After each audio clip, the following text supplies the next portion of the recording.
morning.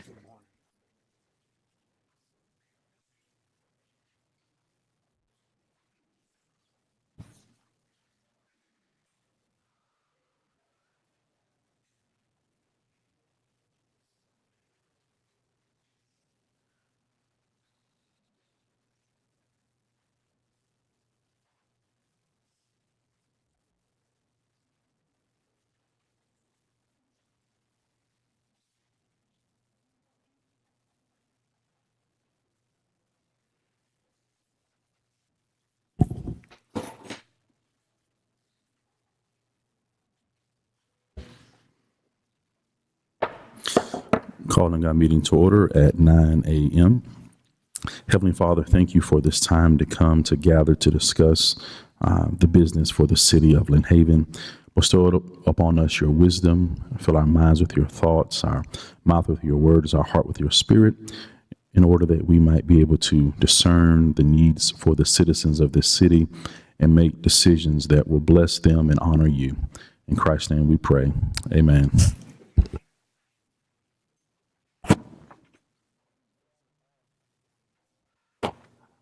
I pledge allegiance to the flag of the United States of America and to the republic for which it stands, one nation, under God, indivisible, with liberty and justice for all. All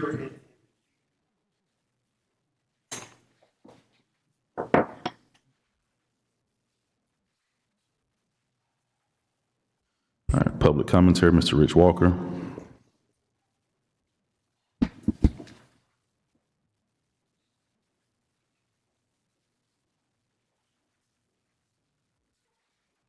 Good morning. The flag is here in our hearts and in our minds. Pledge to it. I'm not a negative person normally, but I usually point out when things are wrong. We're up here, and you have ahead of us in the next 30 years, in 5-year increments, the following. You have the TND, the CRA, the overlays, the assessment, the comprehensive plan, the sewer plant, et cetera, et cetera. All the plans that we have laid down in Planning Commission under the comprehensive plan are going to be reviewed. Every one of them over the years that I've been here have been a failure. The TND is a failure. The CRA is a borderline failure. It hasn't done exactly what, and it's going to sunset. We have 3 overlays. Of course, the comprehensive plan does not cover everything, and the people that are developing our community have the right to change the comprehensive plan and write their own overlays. You have 3 of them, 950 acres, CRA, TND. You have the assessment now, which is in a 5-year plan. And if anything happens in this city, we can't afford it. Any damage, assessment is going to be raised. You have the comprehensive plan that has to be overviewed and rewritten. You have the sewer plant that is in turmoil right now and has to be enlarged. You have a regurgitated master plan that you're going to discuss. This is the second time we've seen this. I spent years on this thing before. It was rejected before. It is up again to see. This is going to be a 30-year plan with development on the fuel depot. You're going to put aside the 1911 plat, which also has never been used. You're going to write an overlay for this to adjust the comprehensive plan. And right back into square one, the same thing. This is a 30-year plan with hotels, with 8,000 family units. You've got traffic to study. You've got everything to look at. And you did not write the overlay. You have not proved it. It's a 30-year plan, 5 years increments, and every time it has to be updated and developed, you're going to have to review it and do it again. But you got to start thinking about this city. You don't have to think about developing it uncontrollable. Thank you. Have a nice day. All right, thank you. Mr. Jerry Parker.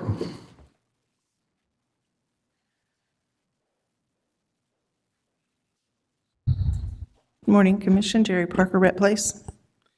Just want to touch on something from previous statements. One of the things I do want to point out is on the 18th Street that I mentioned like over a month and a half ago, there's still huge potholes. It's getting bigger and bigger. If someone's car goes off, and y'all might have a lawsuit, so you might want to address that immediately. Also, there's a sinkhole that's being done by the city right there near the back end of Diego's. Anyway, so Mayor, your behavior of bullying, bloviating, and insulting a commissioner is not a good look for the city. Citizens are tired of your demeanor. When you don't like things said, you'll inject the race into the conversation. Also very unbecoming of someone in your seat. In reference to the people running for commission, the phrase, "let's move forward," is repeatedly spoken. Yes, let's move forward and get rid of those who ignored the corruption after Hurricane Michael that infected this city. That would be the Vicky and Ricky Brigade. Then maybe the city can get back to some sort of normalcy. If you ignored the corruption after Hurricane Michael, you don't deserve a seat on this commission. The other things I want to touch on is City Hall. How much has been paid? How much is still owed to the contractor? I would like a public records request for a year-end audit. You can send it to my email. Y'all have my email. James Finch offered to pay for an audit, and y'all refused. Pay for it outright. Why? Temporary certificate of occupancy. Does the city have an actual certificate of occupancy? Also, are sprinklers installed in the building for fire protection? Still not answered of where the $30,000 backpack of cash Ramey took to Ford. Also, the $16,800 confiscated in April of 2018. Where did that money go to? There's not answers to that question. Thank you. All right, thank you. Any additional public commentary? Moving on, we have our Mayor's Report proclamation for Fair Housing Month 2025. Whereas the Fair Housing Act, enacted on April the 11th, 1968, enshrined in a federal law the goal of eliminating racial segregation and ending housing discrimination in the United States, and whereas the Fair Housing Act prohibits discrimination in housing based on race, color, religion, sex, familial status, national origin, and disability, and commits recipients of federal funding to affirmatively further fair housing in their communities. And whereas Lynn Haven is committed to the mission and intent of Congress to provide fair and equal housing opportunities for all, and whereas our social fabric, the economy, health, and environment are strengthened in diverse, inclusive communities, and whereas more than 50 years after the passage of the Fair Housing Act, discrimination persists and many communities remain segregated, and whereas acts of housing discrimination and barriers to equal housing opportunity are repugnant to a common sense of decency and fairness. Now, therefore, I, Mayor Nelson, and the City Commission, by virtue of the authority invested in us by the laws of Lynn Haven and Bay County, do hereby proclaim the month of April 2025 as Fair Housing Month. We have a representative from the CPAR to come and receive this.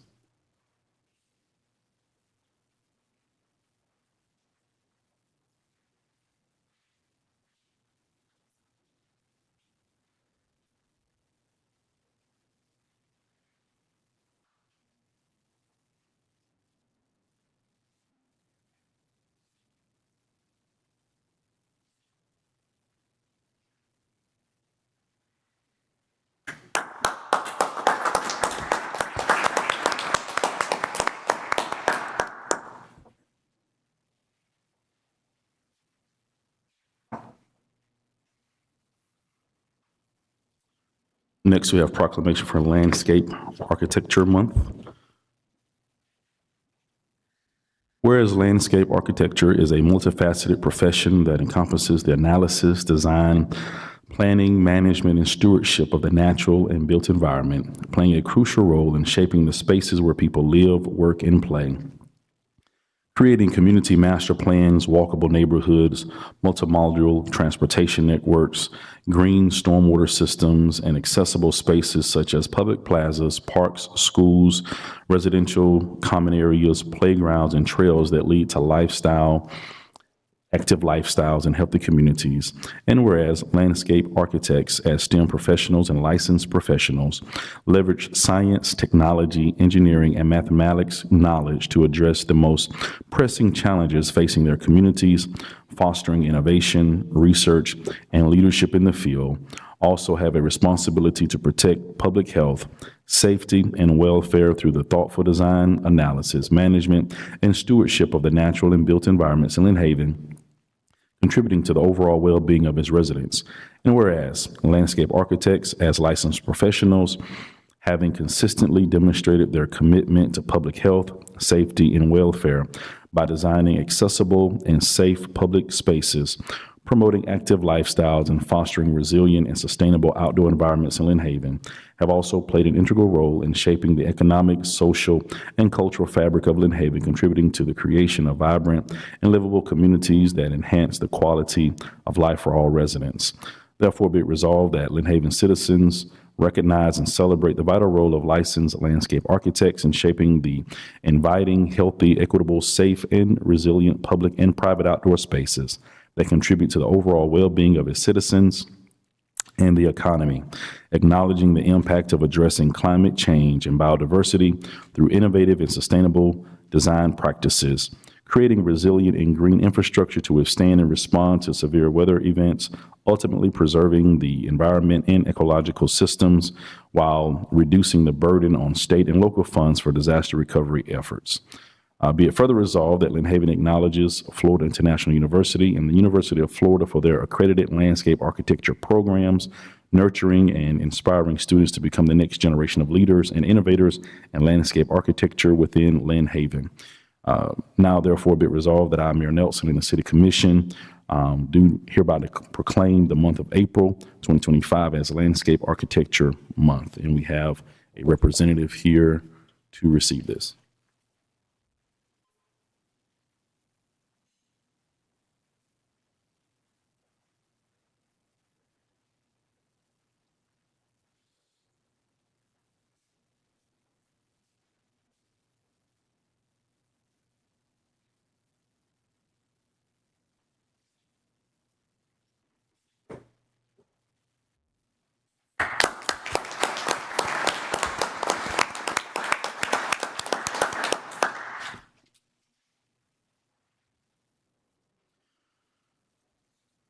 All right, moving on to the reports. I'll keep mine brief.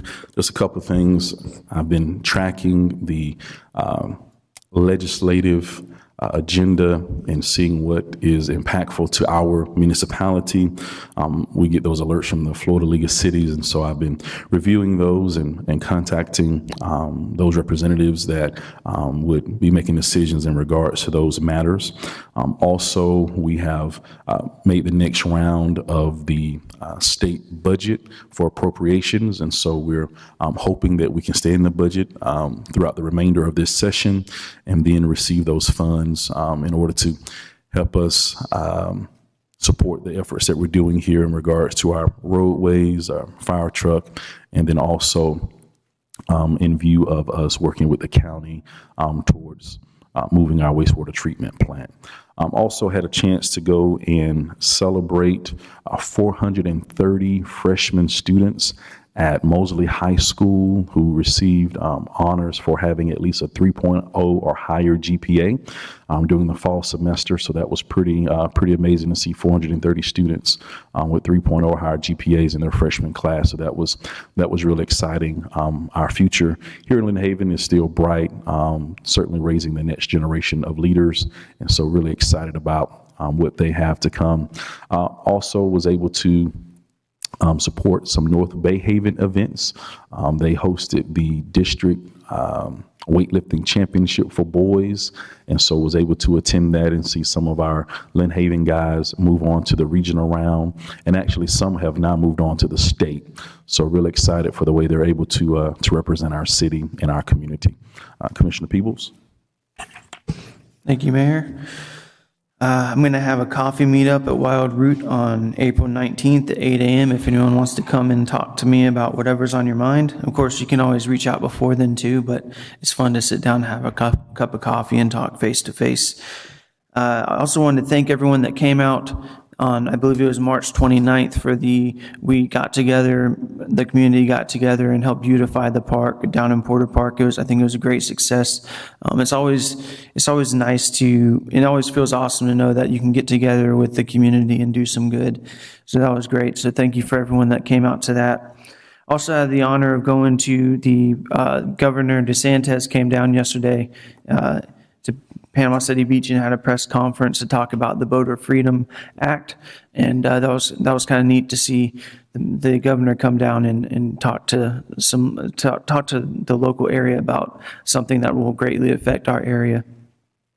And with that, I just want to thank everyone for what you're doing. It's been a great couple months. I love the springtime. It's super busy, I'm sure, with sports and everything, but sports have been going great. All the other activities, the concerts and everything have been awesome. So just want to thank staff and everybody else that made all those things happen. Keep doing what you're doing. Thanks.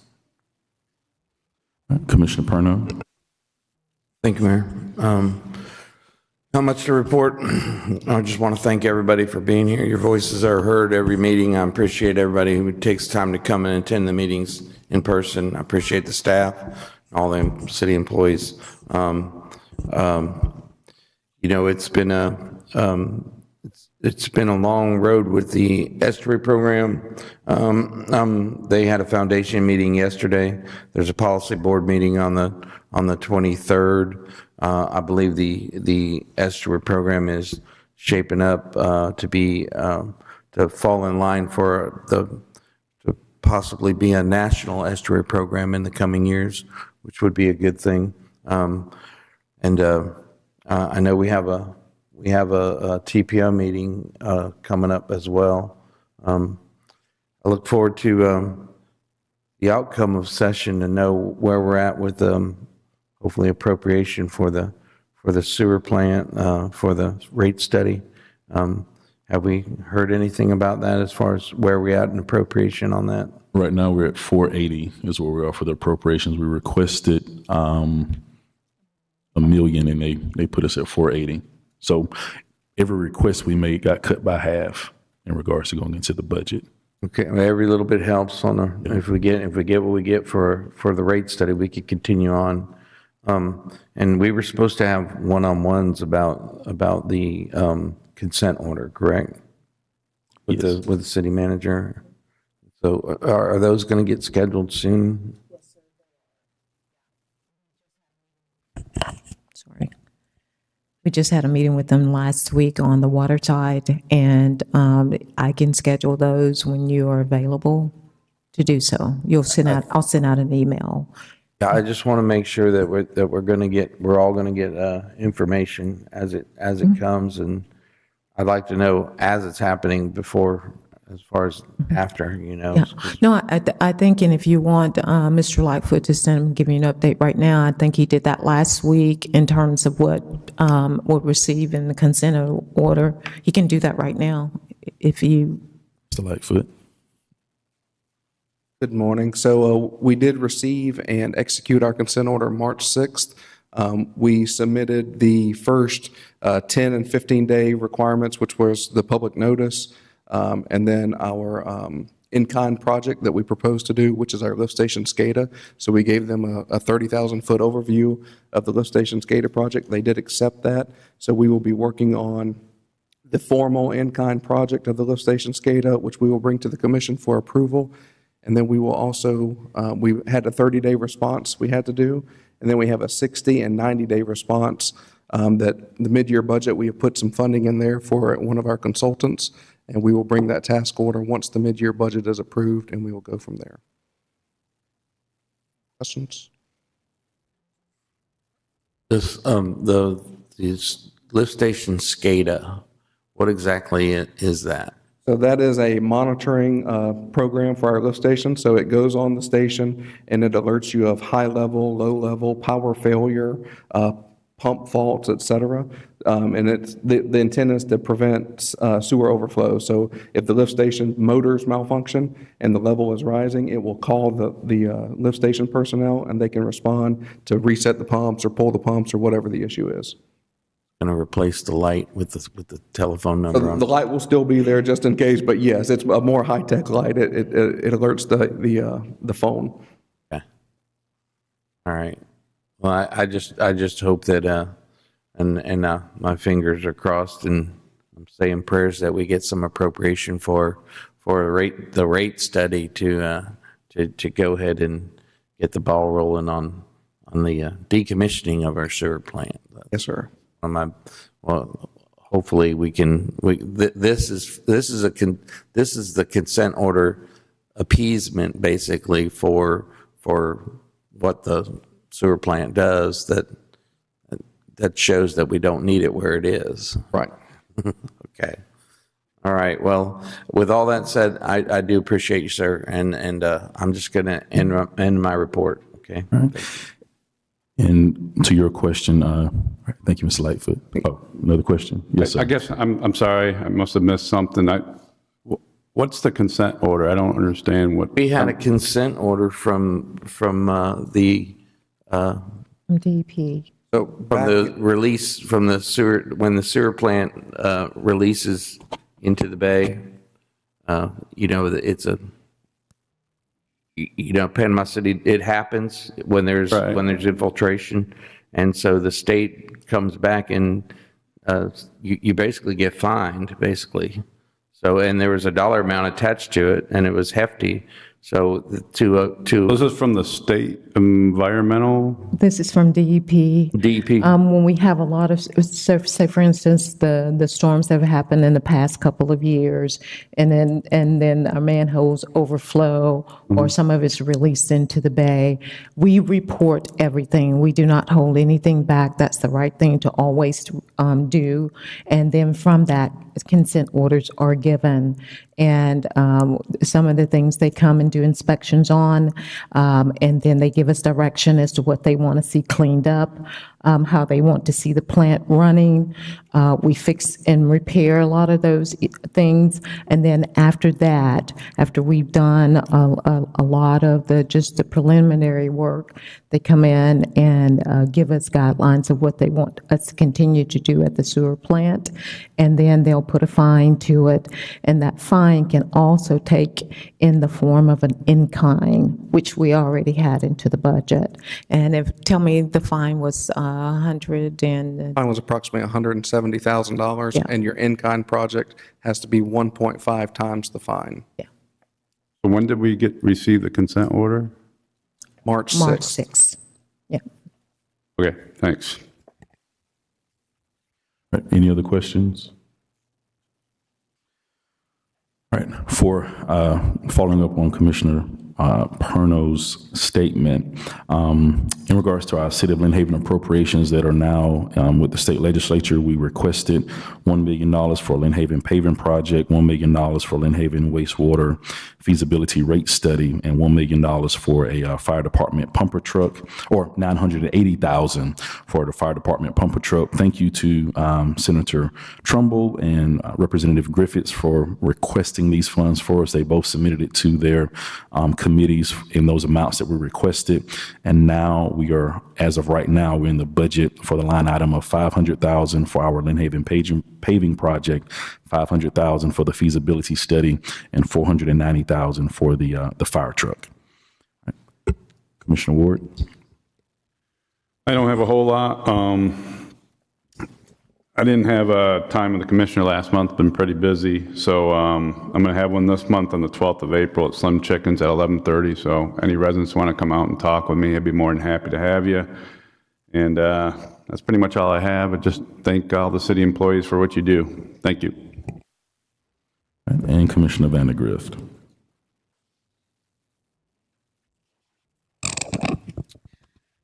In response to some of the items that Mr. Walker brought up, yes, we do have a lot to do. Yes, we do have to plan for the future. But I just want to also add that there are lots of good things going on in Lynn Haven too. You know, we've cut down money that we've owed. We couldn't help that we had a massive Category 5 hurricane. So recovering from that has been pretty traumatic. But we have cut down what we have owed to the banks. And in reference to that, we need to remember too that we inherited about 25 million debt already before the hurricane. So that's why there was a lot owed. Also, you know, you have to remember that Lynn Haven is growing, and we're listed by Florida as, you know, one of the greatest cities to live in. The police and the fire response times are 2 to 4 minutes. You know, we've made a lot of progress in stormwater, but I also agree that there is a lot to do. And, but we can't stick around just dwelling on the past. We have to move forward. Yes, the past is important. Don't get me wrong. But the future is more important for our children, our grandchildren, our families, the city to survive. So remember, Lynn Haven is a great place to live, work, and play. All right, thank you. City Manager. Did anyone have any questions about the warrant list? The 850, what was that for, please? The payment to 850 construction. Walks. Good morning. I'm Andrea Marsh, Assistant Finance Director. That was for the 15th, 16th, 17th Street sidewalks. It was CRA. Okay. Yes. All right, thanks, that's all. You're welcome. Refresher. Thank you. Now we'll have our employee of the quarters. As you know, we started back implementing we used to have employee of the month, but now we do employee of the quarter and then an annual employee of the year that we just celebrated back in January. So our first employee of the quarter presentation will go to Officer Brennan Rom. And I'm going to ask Chief Ramey if he'll come up and talk about why he was voted one of the employees of the quarter. Just to let you know, we do have two because there was literally a tie between two people. It's a great thing when you have great employees and you can't choose between either one of them. Good morning. Officer Ron has been with the agency 4 years, and about 3 months ago, he responded to an emergent call where a person tried to take their own life, and it was by way and means of utilizing a zip tie. And when he arrived on scene, the person was purple, not breathing, and certainly didn't even have a heart rate. And he was able to think very quickly. I watched this video. I'm very proud of the training and how quickly he executed this. He was able to remove the zip tie, immediately started CPR, did CPR by himself for over 3 minutes with a spouse right there screaming for help. And ultimately, due to his efforts, the gentleman lived and is with us today because of the efforts that were done by Officer Ron. Shortly thereafter, each year we select an Officer of the Year, and not only because of this event, but other things that he has done over the past year, he was unanimously voted Officer of the Year by his peers. So I want to congratulate him on both. He's here with his wife, his 3-year-old son, and his father. Come on up, Brennan.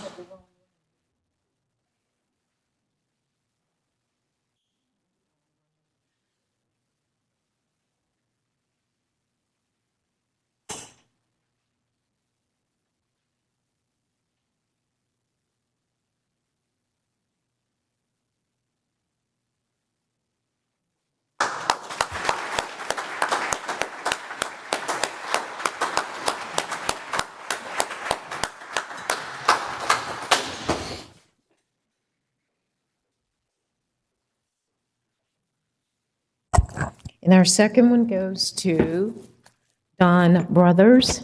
If you remember during the storm, we also had to continually keep the city running. During that time, Finance Department, we had 3 people out with the flu. That meant that someone had to pick up the slack for AP and also to pay employees upon doing their other job as well. If you know AP and payroll, those are jobs within the jobs. And Dawn picked up the slack in both of those areas, got city paid, got vendors paid, also worked on audit and did her own job until those folks came back to work. And so I'd like for Dawn Brothers to come forward in the finance department. She is the senior accountant for our area and does an outstanding job.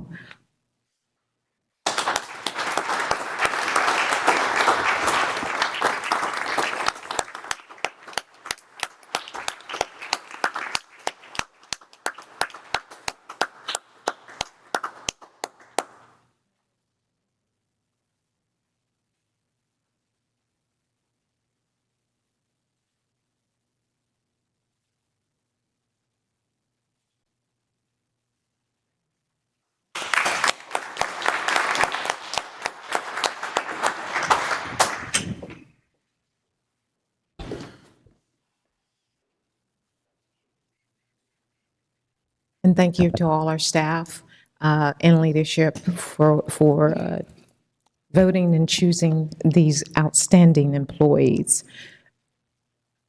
We will have a workshop on April the 29th. Please mark your calendars at 5 p.m. in the Walter Kelly Chambers. And we'll be talking about the Florida Avenue and Ohio Avenue corridor improvements that we've met, as I've said before, with many of the business owners. And we just want to share what now we have gotten the feedback from those business owners, share it with the public so that we can move forward. You've seen the lights outside in the pond area and around the city that are blue, and that many have asked us about that. That is National Child Abuse Prevention Month, and we are doing that in awareness of this month. Easter egg hunt is this Saturday, April the 12th. We have over 40,000 eggs, and normally we have 4,000 to 5,000 kids that show up to this event, so we're pretty excited about that.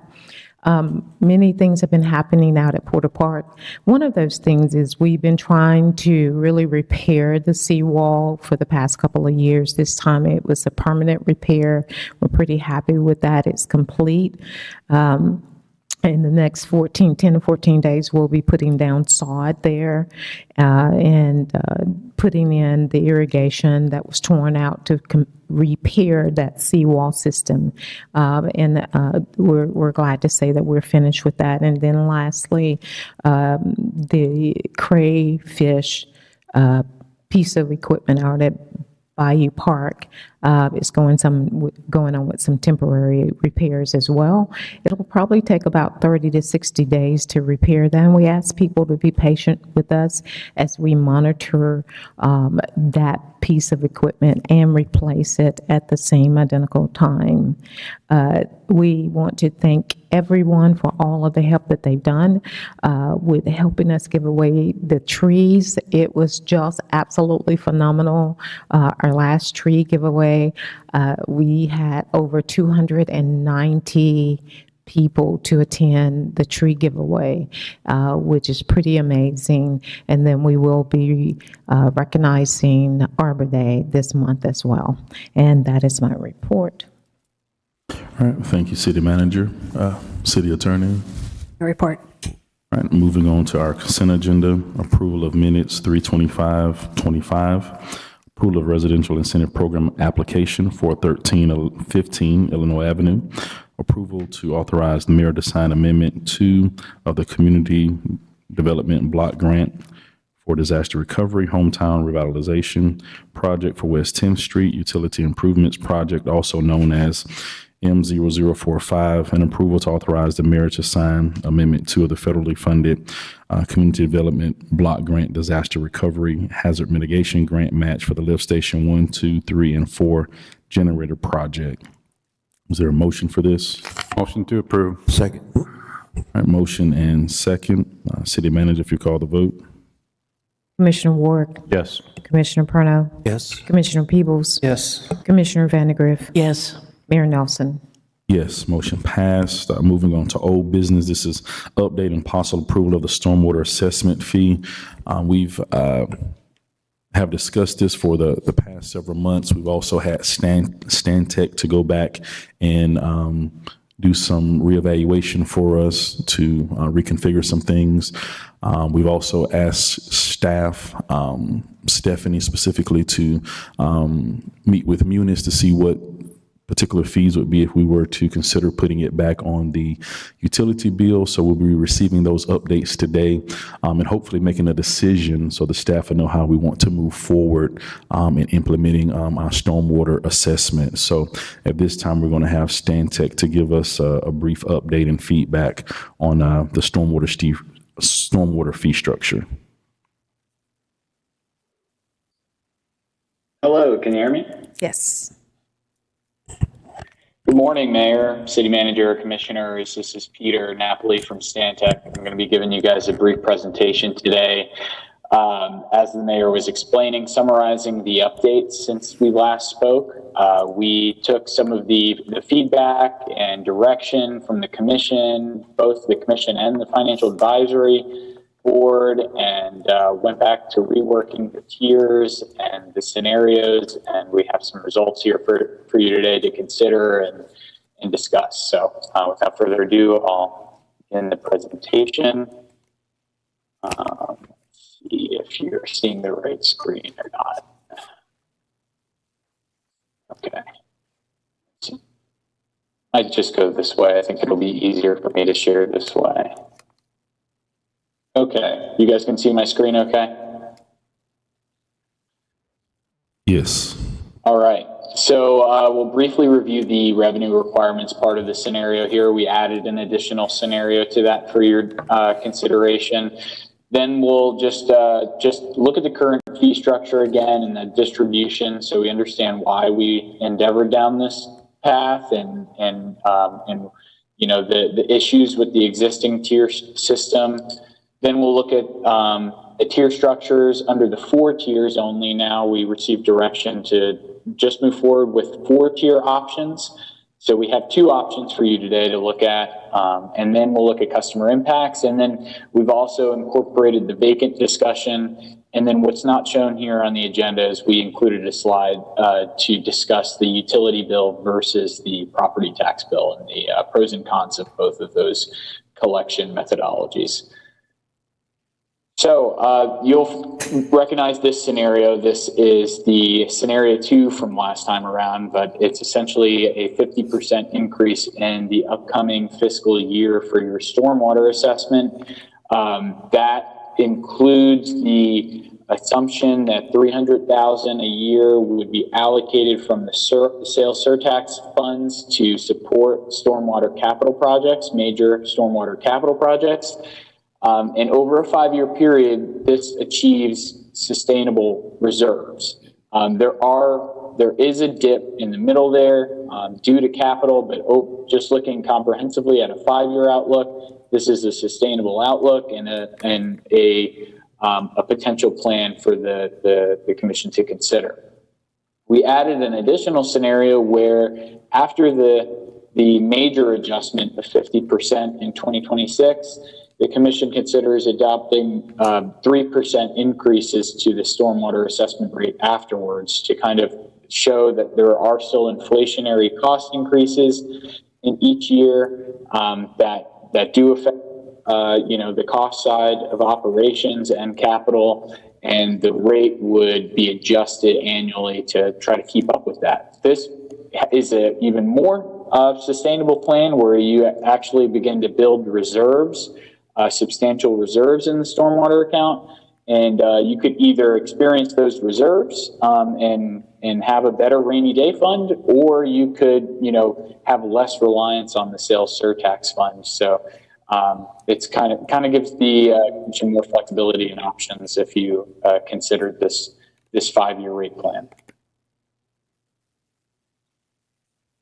Okay, so the next slide here shows and summarizes where you're currently at today with your stormwater tier structure. You have a 3-tier structure.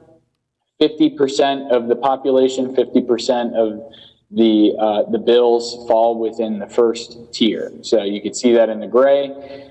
Then the second half, essentially, of the population is split up between tier 2 and tier 3.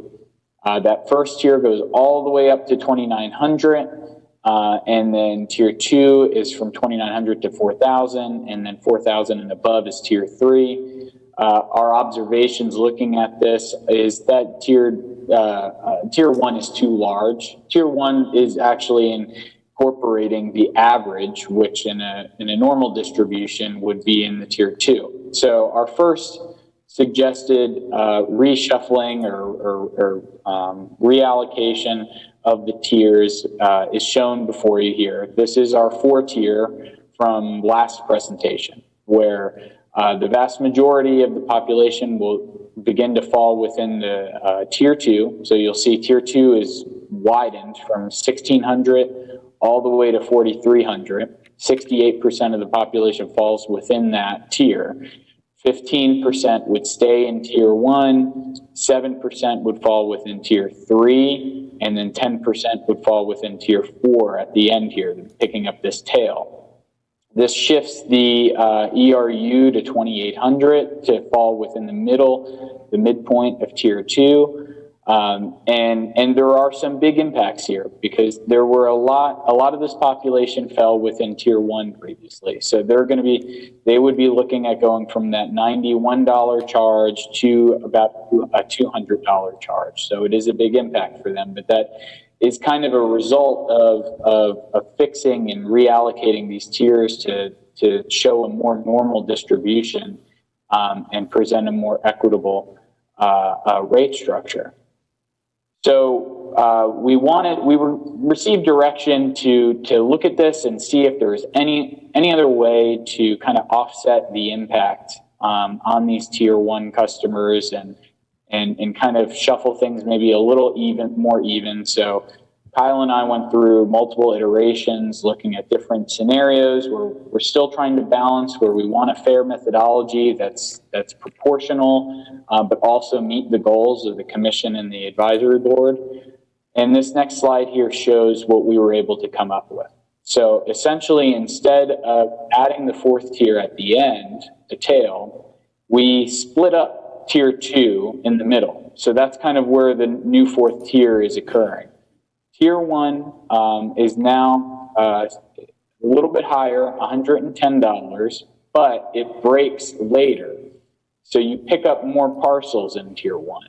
Instead of that 1,600 break, it's a 2,000 break. So it breaks at the 2,000 impervious square foot level. So it adds in some more parcels into this tier, about 29% of the total population here instead of 15%. And they'll see a smaller impact going from $91 to $110, so about a $20 impact. Tier 2 here is about 22% of the population. That's from 2,000 to 2,900. It's actually a little bit lower than our previous tier 4 calculation. It's at 180, but these parcels are going to be seeing an increase from that original $91 to 180. So it's a $20 decrease from last scenario. So it gives a little bit of a break, but this is this is where your natural tier 2 should be occurring. Tier 3 is from 3,000 to 4,000. So again, it's kind of splitting up the previous Tier 2, and it's the higher end parcels in there. They're going to see an increase to 258, whereas they were previously paying 169. And then Tier 4, everything above 4,000 will see an increase to 361. So another way to kind of visualize this, and maybe it's better, maybe it's worse, but I know it's a really busy chart. Everything in the blue here is the impacts from the current tier structure. So you'll see that all these parcels that sit in the lower portion of the impervious area, they're seeing that $20 increase. They're going from $91 to $110. So all the blue is our reworked four-tier system. Everything in the gray is the previous presentation's four-tier system, the original one. You can see that it's Tier 2 had started earlier in the last one. So you could see the gray impacts here. These are all those parcels that used to pay Tier 1, $91, and then boom, they're bumped up $107 to the new Tier 2 fee. This happens later. So you can see the blue, that large blue impact is kind of, we tried to push it forward a little bit to that 2000 breakpoint. And now it's even less of an impact, $90 instead of the $107. Moving forward, that Tier 3, it actually is about the same impact as the impact from Tier 1. So the Tier 3 is all those parcels that were paying $254 in your current methodology, and now they're paying they were paying $169 in the current methodology, and now they're paying $258. And then we actually got rid of this kind of anomaly. And I remember, I think the Finance Advisory Board or Committee picked up on this. There was actually this situation that was occurring with the original proposal where there were Tier 3 parcels getting bumped down to Tier 2 in our new revised tier structure, and they were seeing a break. They were getting a $55 decrease. We were able to resolve that by this new four-tier structure. So no one's going to see a decrease, especially not these parcels with higher impervious. They're actually going to see an overall increase to their bill, more similar to that of what the rest of the customer base is seeing. So with that, I'm going to transition to the vacant discussion and kind of move on from this tier discussion, but I'd be happy to revisit this at the end of the presentation and address any comments or questions from the commission. So this next slide here kind of summarizes the current state of affairs with the vacant parcels. Your vacant parcels are charged a factor of 23% for every 1 square foot of impervious to 1 square foot of pervious. So their overall size is divided by the EBU and then times 23%, and that's what they end up paying. This was lowered from that 29% factor in 2024, along with our other rate updates in 2024. Also, they are capped at 5 acres currently. Along with non-residential, because we are increasing overall revenue by 50%, they would be seeing a 50% increase as well. And so will all the non-residential customers. The cap at 5 acres is approximately $3,900.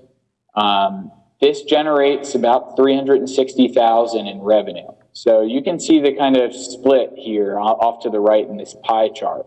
They make up about 13% of the overall stormwater assessment revenue. The majority is single family, and then the next largest is that measured non-residential, slash multifamily. The commission has the discretion to adjust this factor at you're charging the vacant parcels. So we presented some scenarios here where you can reduce this factor in increments of 5%. And these are just, samples for consideration. With each 5% decrease, you decrease your revenue from the vacant class by about $70,000. And that revenue will have to be shifted to single family and non-residential. The shift is about an additional $5 to the average rate, which is a 3% increase. So if you go down by 10%, you're going to see about a 6% additional increase on top of the 50% to the average rate. And you'll see a decrease in revenue by about $140,000 to the vacant class. So these just some options that we wanted to present. We can run more scenarios at the commission's request for your consideration.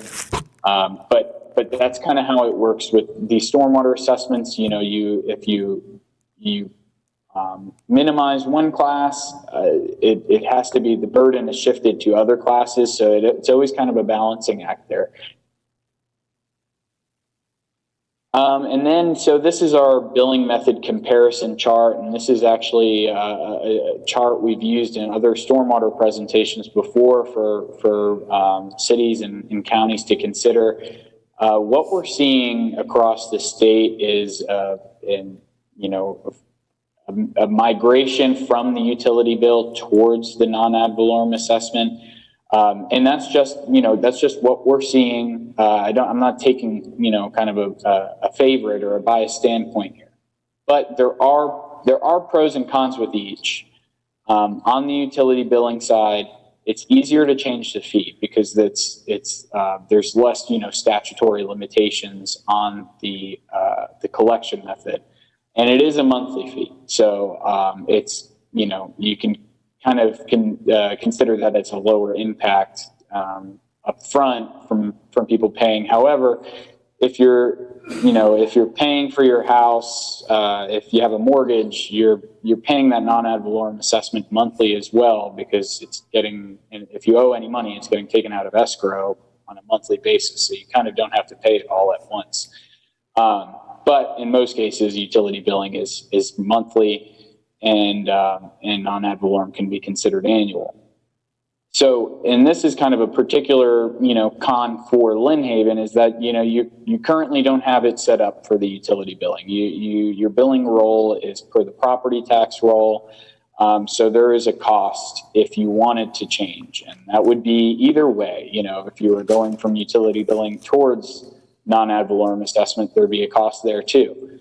But under this situation, there's been an estimate of the cost, and I think that, it has to do with your muni system. It's around $47,000 to switch. Additionally, there will be more administrative burden on the city internally under the utility billing situation. You will be responsible for more of the update and the maintenance and the upkeep of the roll. So staff has estimated that an additional staff member would likely be required in order to keep up with that. Some other cons of utility billing is that there are collection issues, since it's kind of, it's less of a successful method of collection. With property tax bills, you have the threat of liens, and it's almost, 100% collection. Where utility billing, we see a lot of non-payment and write-off. Non-active utility customers, they're not billed. And basically anybody that doesn't get a utility bill, it'd be more difficult to get them a bill if they're not active utility customers. And then another thing, kind of an operational point here, is that you'll have to rely on a monthly cash flow from a utility billing standpoint instead of an annual cash flow.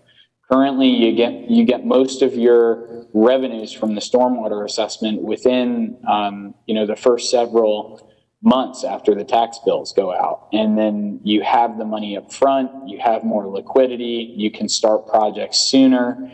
Whereas with the utility billing, you're going to get basically 1/12 of your revenue every month, and there's kind of a delay in that. So switching would kind of affect the cash flow, at least for the first year. And then on the ad valorem assessment side, there's a lot of things that were kind of just the opposite on the other side, but high collection rate, lower staff administration because you rely on the county to update a lot with their annual required updates of the property database. It's updated with the tax roll, property owners pay versus renters pay. And then some of the cons is there is a strict timeline. Public noticing can be difficult, and then there's also a cost associated with public notice, but it is a minor cost, about $1 a parcel. And then the tax collector cost that's what you pay the tax collector for their annual administration of this and collection of it. It's about 2%, so about $35,000 a year.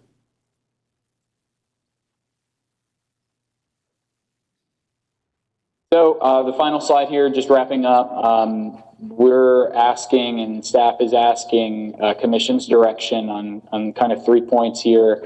The first point being the 5-year rate plan. So the revenue that you want to achieve at a high level for the stormwater rate. So you can consider, anything, you can consider anything, obviously, but the scenarios that we have are the 50% and then nothing for the rest of the 5 years, and then the 50% and the 3% annual kind of inflationary increases for the remaining 4 years. The second point here is the tier structure that you want to consider for charging the single family homes. You can go back to that original 4-tier suggestion that we presented to the Commission last time, or you could consider the new revised 4-tier rate structure, and that presents the revised customer impacts. And then thirdly, if there are any modifications that the Commission desires to the vacant fee, now would be the time to give direction on that so that we can incorporate that into the rate structure updates. So if it's a 5% decrease, 10%, we'll need to receive that direction sooner rather than later so that we can incorporate that into the overall rate impacts and give the Commission updated rates for the single family and non-residential classes. So with that, that's the conclusion of the presentation we had for you today, but I'd be happy to revisit any of those topics and answer any questions. Are there any questions for Stantec's presentation? Could we go back to the vacant slide?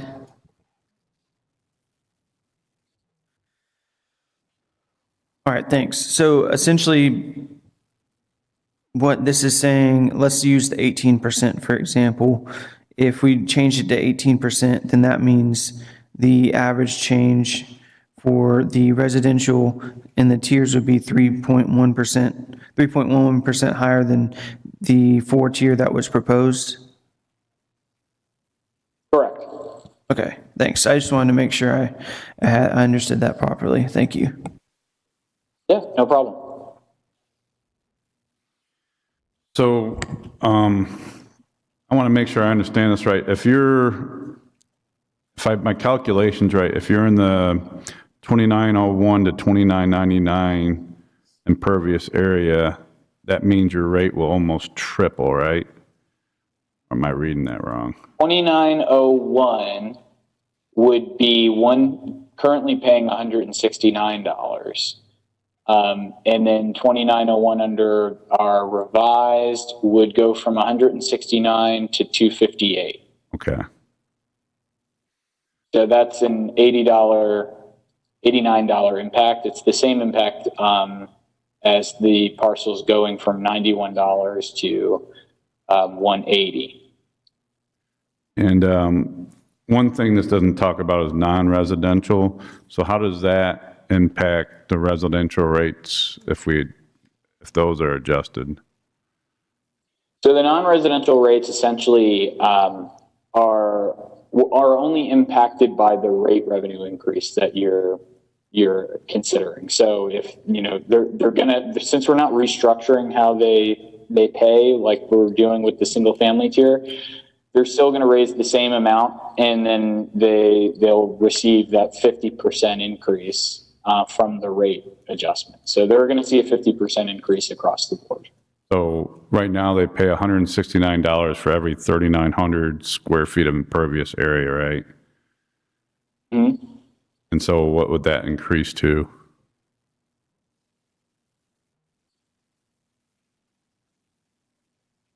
So essentially 253 or 254. So they see a 50% increase, and there's no change other than that 50% increase. Okay. And the minimum needed for just operation and maintenance, what is that, about 1.8 million?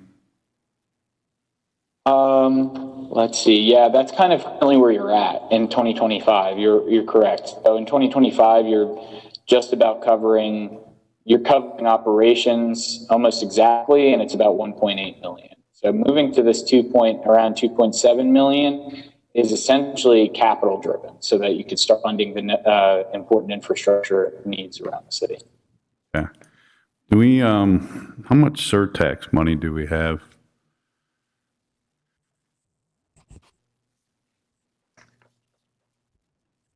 Right now in surtax, I think we have it's about 3.5 million. Yeah. 0.5 million? And do we already know what we're using all that for? Or? Well, each year, of course, we collect surtax of probably about 1.2 million, 1.3 million every year. And then we do a budget for that. And so, yes, do we have some projects set aside for this budget year and even in mid-year where we're using surtax money? Absolutely. One of the projects appropriation that we asked for, if we get the $500,000, then we'll have to match $500,000, which will be $1 million out of that. Okay, thanks. Is there additional questions for Stantec?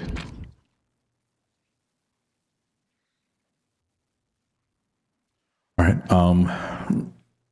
We also know that he did give us some pros and cons in regards to putting it on the utility bill. And that's some of the information that I received when I met with city manager and staff on last week as well. Is there anything, city manager, that you or staff would like to add to what Stantec has mentioned in regards to the utility bill, in regards to the fees or the pros or cons for that? Mm-hmm. So Stephanie and Chris did meet with Munis. That is our software company, as we talked about last week. We're talking about another city, which they don't use Munis. And so that would mean that we would definitely have to add a module. An implementation and buying that module, it's about $47,000. Kind of unknown from there what else would have to be implemented there. The most difficult part of it, and Stephanie and all of us discussed that, is implementing something where you have different ranges on the utility bill. And that's one of the reasons you see we would have to add additional person and be able to manage that. And as Kiki was on the line with us, she's on vacation, but that person would have to be high level in their thinking, have a finance background in order to ensure that we're collecting the money and we can assure our residents that it is going into the stormwater fund and not being mixed in any other funds within itself. That's very, very important to us, and I know to residents as well. Stephanie, did I miss anything else, or Chris?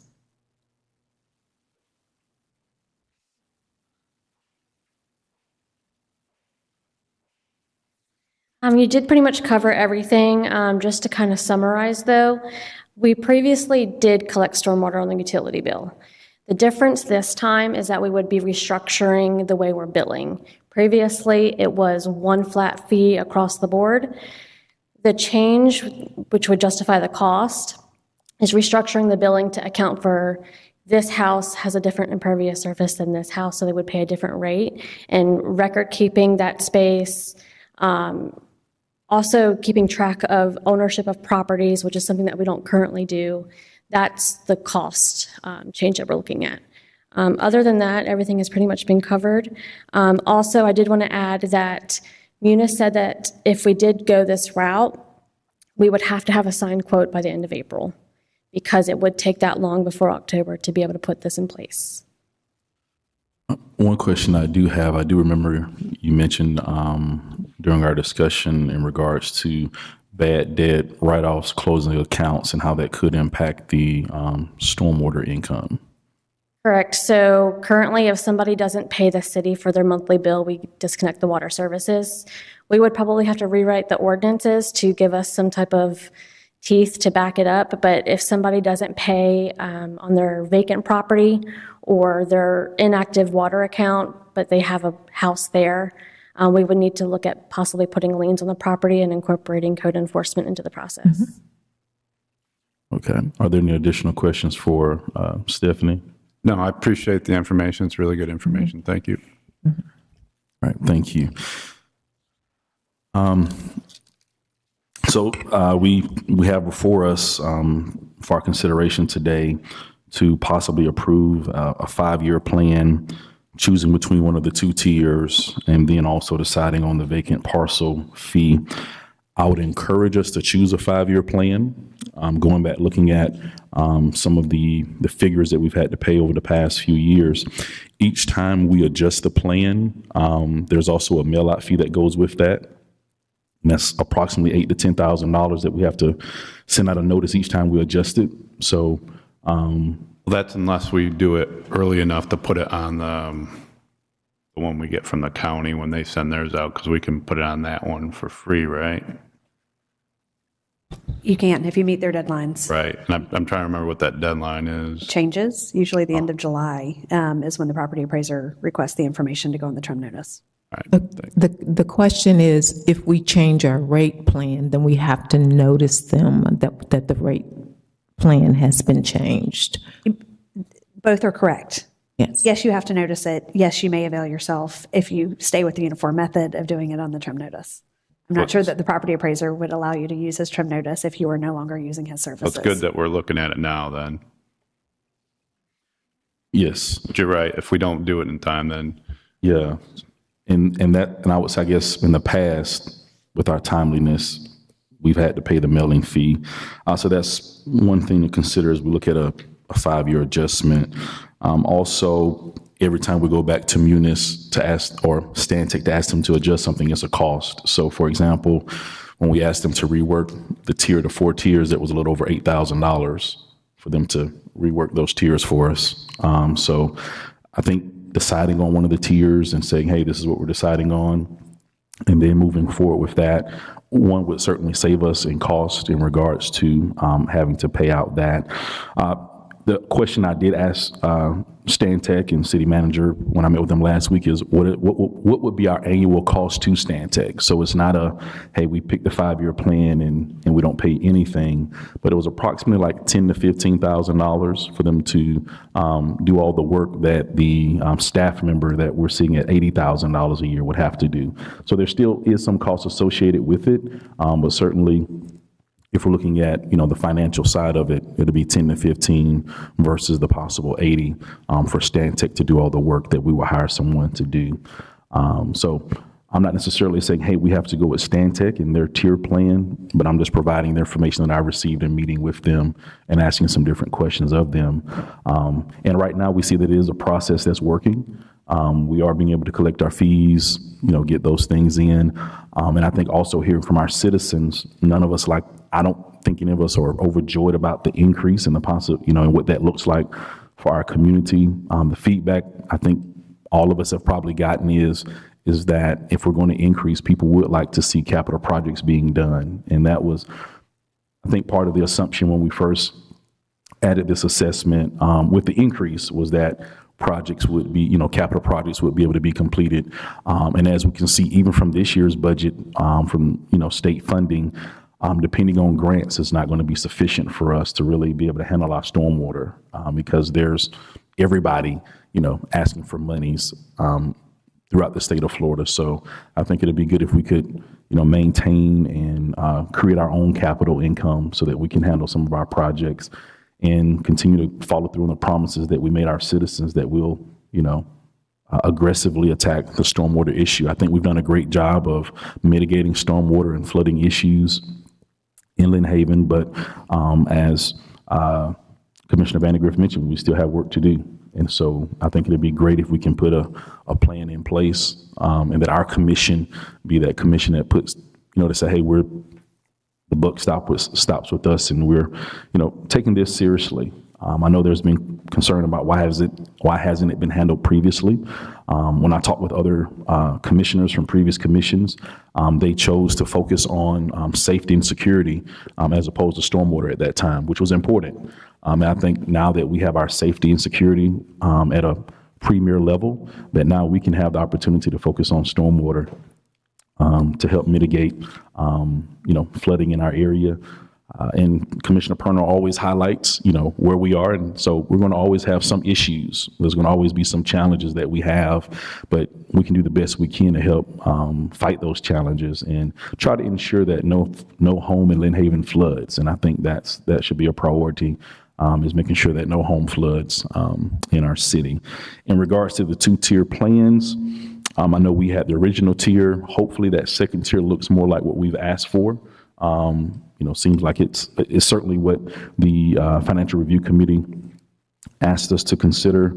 And then I guess in regards to the vacant parcel fees, how's everybody feeling about that? I know that has been sort of a sticking point for us since we've started. This has really been the vacant parcels. So I think now we do have an opportunity, and we have real numbers to look at to see, do we want to decrease that from, I guess in those 5% increments, since those are the numbers laid out for us. So any thoughts on if we want to keep it at 23% as proposed, or if we want to go down to 18 or 13? Any thoughts on that? I think since they have the math laid out for it and we can see the difference, I'm in the opinion that we do still need to lower the vacant. I think lowering it by 5% is more fair than the 23%. I know that there's more people that don't own vacant property than people that do. So there's going to be people that will be frustrated with that extra 3.11% or whatever. But I think of course, like you said, none of us want to see it increase. None of us are happy about this. But what we will be happy about is stormwater being taken care of once and for all, other than the maintenance, And I think it's just the thought of, if you were to take your house on some pieces of property, like on my piece of property specifically, if I was to knock down my house and just have a vacant piece of property, I then would be paying more stormwater fees than if I had a house. And that just doesn't logically make sense to me. And so I think that and that's one of the things that a lot of people have come up whenever we've had these workshops, is the vacant land thing has been one of the main points that people have brought up.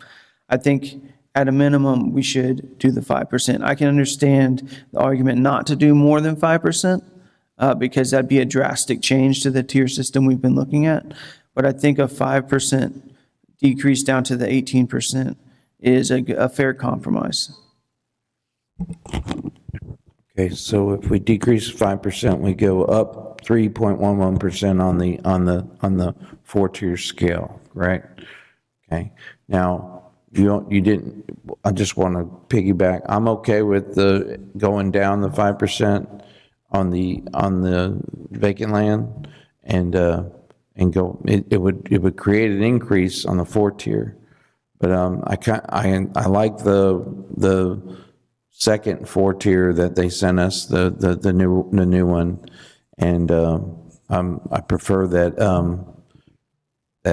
we do the 50% with the 3% increases for inflation along the way, so we rely less on surtax, because I don't really think, how much does stormwater take from surtax now? Nothing, right? Not unless it's a project that you've approved through surtax, or we use it for grant money. For grant money, I could see. I could see that for any project with the city, because those are dollars well spent to get more. When when we're putting money toward a grant, it's to get 3 times more money back. So those are my feelings. And the 3% increase also applies, the 3% yearly increase also applies to vacant land, yes or no? That wasn't, I'm asking a question on that. That'll be a Stantec question. Are they still here? Commissioner, do you mind asking that again? Okay, on the vacant land, our first commissioner said he wanted to decrease the vacant land by 5% to the 18%. Now and then in one of the proposals, we said we were going to do the 50% increase plus a 3% every year over the 5 years to rely less on surtax. Is there any yearly increase proposed to the vacant land? So all classes would be subject to that rate increase. So that would be across the board. They wouldn't stay the same. They would experience the same after a year because the rate itself would be going up. Now, how would y'all feel about that on the vacant side?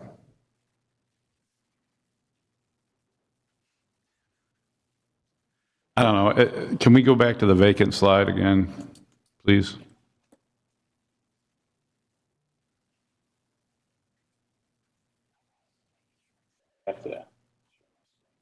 No worries. Okay, can you guys see? Yes.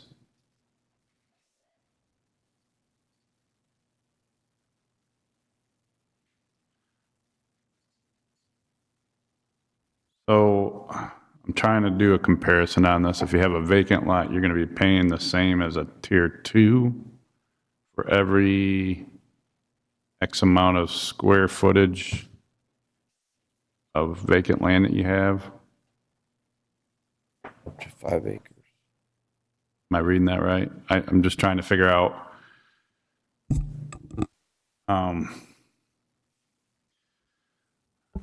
Just trying to figure out how you come up with that number of 186. That's if they have a certain That's growth. effectively the single family impact. So this is the tier 2 single family bill that we're calculating here. The Okay. 180, 55 cents for every 5% that you shift out of the vacant revenue towards the other classes, the impact is about 3%. So that 180 would actually be a 186. But that wouldn't be the only one that would change. They each proportionally increase by about 3%. That's just because you're shifting the revenue away from that vacant class towards those other classes. So would you, I know I'm putting you on the spot here, sorry, but if you had 0.15 acres, would you be able to tell me how much they would have to pay for a vacant lot at those percentages? Yeah.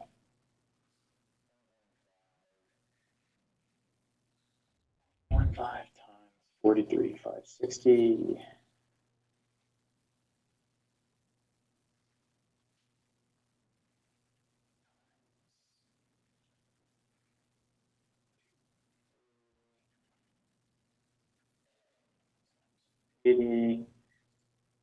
My calculation says that 0.15 would be about $117 under the 23%.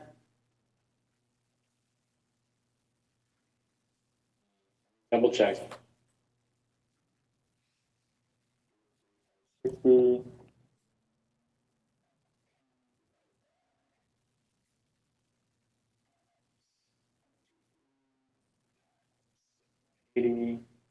Yeah, okay. $117, $118. So under the current 23%. So if you went down by 5%, I think the math would work out, but it would just be 117 times 0.95. So it would go to $112. 118 to 112 and a 5% change for that 0.15 size lot. So that lot is, I guess, like the standard single I mean, it's better, but it still doesn't make sense to me. I don't know how you guys look at it. Just like Commissioner Peebles was saying, you demolish your house, you're going to be paying more for a vacant lot than residential. And I know this is tough balance between trying to make sure the city has enough money for services versus how much residents pay, because this is one of the big things that residents have been talking to me about. They're worried. Yeah, I know we're talking about vacant right now, so I'll keep it at that. How many vacant parcels over 5 acres or over exist? Do you know?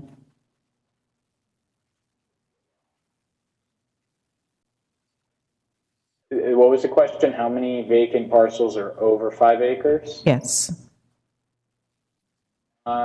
There are, I'm seeing,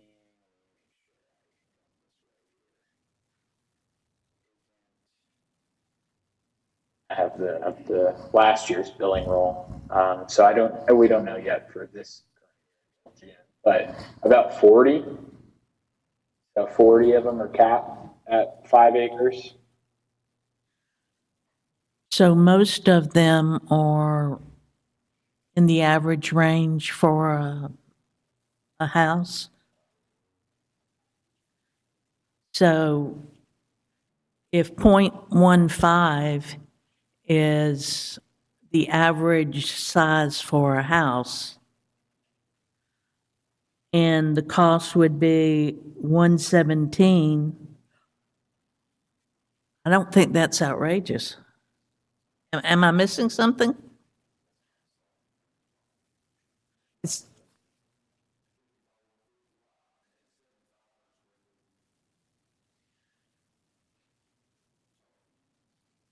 Multiply that out is for an acre. I don't know how many acres that is. I can't do math in public. 7,500 Yes. is 0.17. okay. All right, so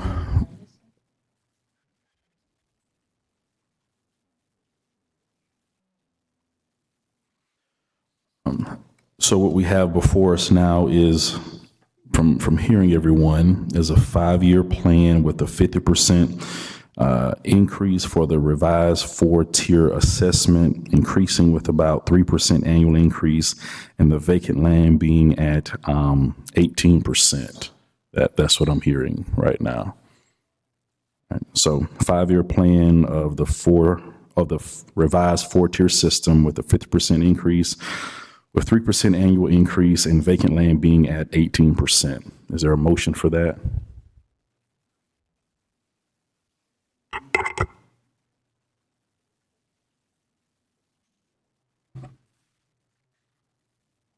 I'll make the motion, so we can get the notices out in the tax roll notice. All right, so there's a motion. Is there a second?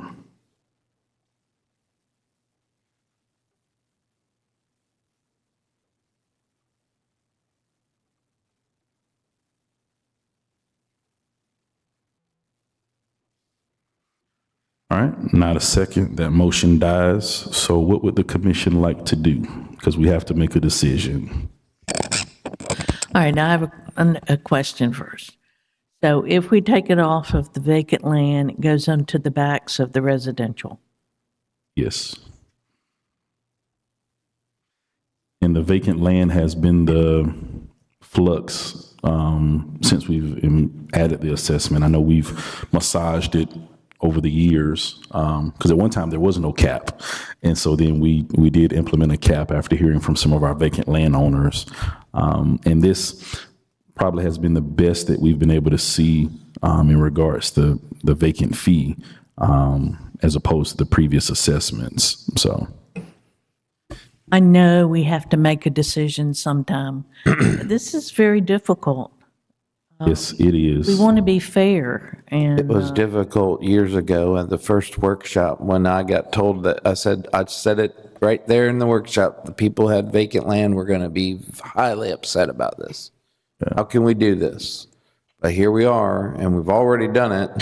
So this is a way to soften the blow in one respect and spread it out more evenly over the residential end of things. And, you know, tax roll versus utility bill, it doesn't seem feasible to do the utility bill. I agree. So we got to stay ahead of this, and if we don't make a decision now, then it's going to be May, and then we're going to miss the piggyback on the tax roll notice. Then we're going to pay more to send out notices ourselves. So, I mean, that's why it's good that we're talking about it now, as opposed to in May, June timeframe. So I'm curious, Pat made the motion, but Sam, you're the one that suggested lowering it 5%. But yet you didn't I made the second motion it. based on everything we're talking about, but I also said that, you know, be cognizant, we're doing a 3% increase, you know, and I think that goes along with how things increase yearly anyway. We missed the boat 2 years ago when we put the pause on this thing, or 3 years ago when we put the pause on this thing, and now we're playing catch up. Whether, you know, these things are like blue cheese dressing. They take their course, you know, they're a live culture. They got to go, they got to grow, you know, and we stop the growth on it. And I hate it because I hate that we even have to do it, you know, but by stopping the growth on it, we stifled the ability to fund what we wanted to do. So here we are, and, you know, at the very least, we're going to do the 50% increase. And how we spread it out, you know, we've gone back and forth on that. This looks like it's as even as it could be across the board. Taking it down on the vacant land is a good thing. If we take it down another 5%, it's less impact, but it's still impact on those vacant land people, which I've known all along is not a good thing. It's a thorn in their side, because they went from paying zero now to paying a non ad valorem assessment that they feel like doesn't affect them because they only have pervious land. They don't have impervious anything. But we all know that stormwater runs through pervious land too, so there's got to be some impact for them. So if we've got it figured out the best we can, so be it. You know, I thought we did, but nobody seconded the motion. So is there anything else we can do? Yeah, well, so to answer Commissioner Vandergrift's question, I'm not a fan of the 3% every year. I'd rather use the surtax. And my reasoning is, I understand the argument, and it's a good one, that with surtax dollars, that you can use that to match. So theoretically, that 300,000 could result in 600,000. You're taking away from other grants. You're pigeonholing stormwater with surtax money. That's not right. Correct. However, it's very clear that stormwater is our number one priority. So that's the purpose of the surtax, is to meet our priorities. So that I'm a fan of using, and the two things we've gotten, the two biggest things we've gotten over the past 2 years is people are upset about paying a stormwater fee, and they're tired of water coming in their yards. So to me, that's what we should be using our surtax money for, is to lower the price that they have to pay and to help towards stormwater. I think, and I do agree in regards to the priorities. And I think as we communicate with people, as I've tried to do since we've implemented this, is that our first priority is to stop flooding in homes. I don't like water being in my yard. Some of that just depends on where my yard sits, right? But as long as it's not penetrating my home, I'm okay. No, I don't like walking through the water to get in my truck, but I'm thankful that I don't have to walk through my garage to get in my truck through water. But I do agree, it is a priority. In regards to the surtax, I think one of the things with surtax, it seems like it's something that's evolving in the sense of we're not the ones that dictate how to spend it. It depends on what's dictated to us as to how we can spend it. So if we do make a plan to say, okay, we want to lean on surtax for this 5 years, then it's possible that how the surtax can be spent could be changed. Then we have to go back and then reevaluate, okay, well, how do we make up for that gap of 300,000? So that's one thing to consider. Mr. Lightfoot? So if we're looking at stormwater in our roads and yards as our number one priority, we need to refocus our priorities. Surtax should not be used for the stormwater annually. We have a sewer plan issue. So if we use $300,000 to $500,000 a year of surtax, we're not accomplishing anything. First off, we can't use the surtax money for maintenance, and we're not going to do any stormwater project for $300,000 to $500,000. A stormwater project is going to be $2 million to $10 million, which we need every bit of the surtax money for. So if we compensate annually the stormwater assessment with surtax money, we're not going to accomplish anything. If we leave water standing in the roadways for a few hours, I believe our residents will be fine. If they cannot flush their toilets, I believe we have a bigger issue. So the surtax really needs to be focused on sewer versus compensating annually stormwater.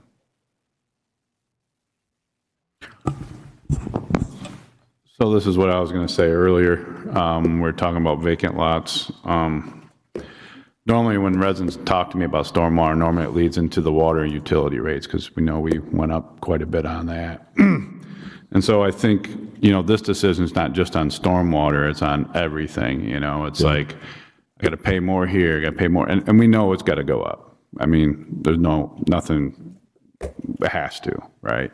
In order to, the city to do the services that they need to do. Problem is, what's the breaking point? And I don't want to go to that breaking point. And this is my opinion. I think this plan is just going up by 50% too aggressive. And I would like to, and the 5-year plan might be the right thing. So I think what you're saying with the 5-year plans, once we agree on that, we don't ever have to vote on that again until after 5 years, right?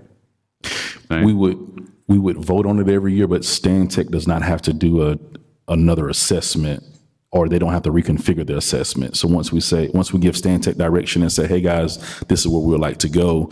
Now, next year, the commission. That's if we stay at the same. Right. But if we want to change it, then. If we want to change it, then they'll come back and reconfigure. And so usually when they come back and reconfigure everything, we're looking at about 40 grand. So every year that they need to go back and readjust the plan, because they have to pull, are there new homes? Right. What is the impervious surface? So looking about, 40 is with the milling. Without the milling, it'll be about 30 grand each year.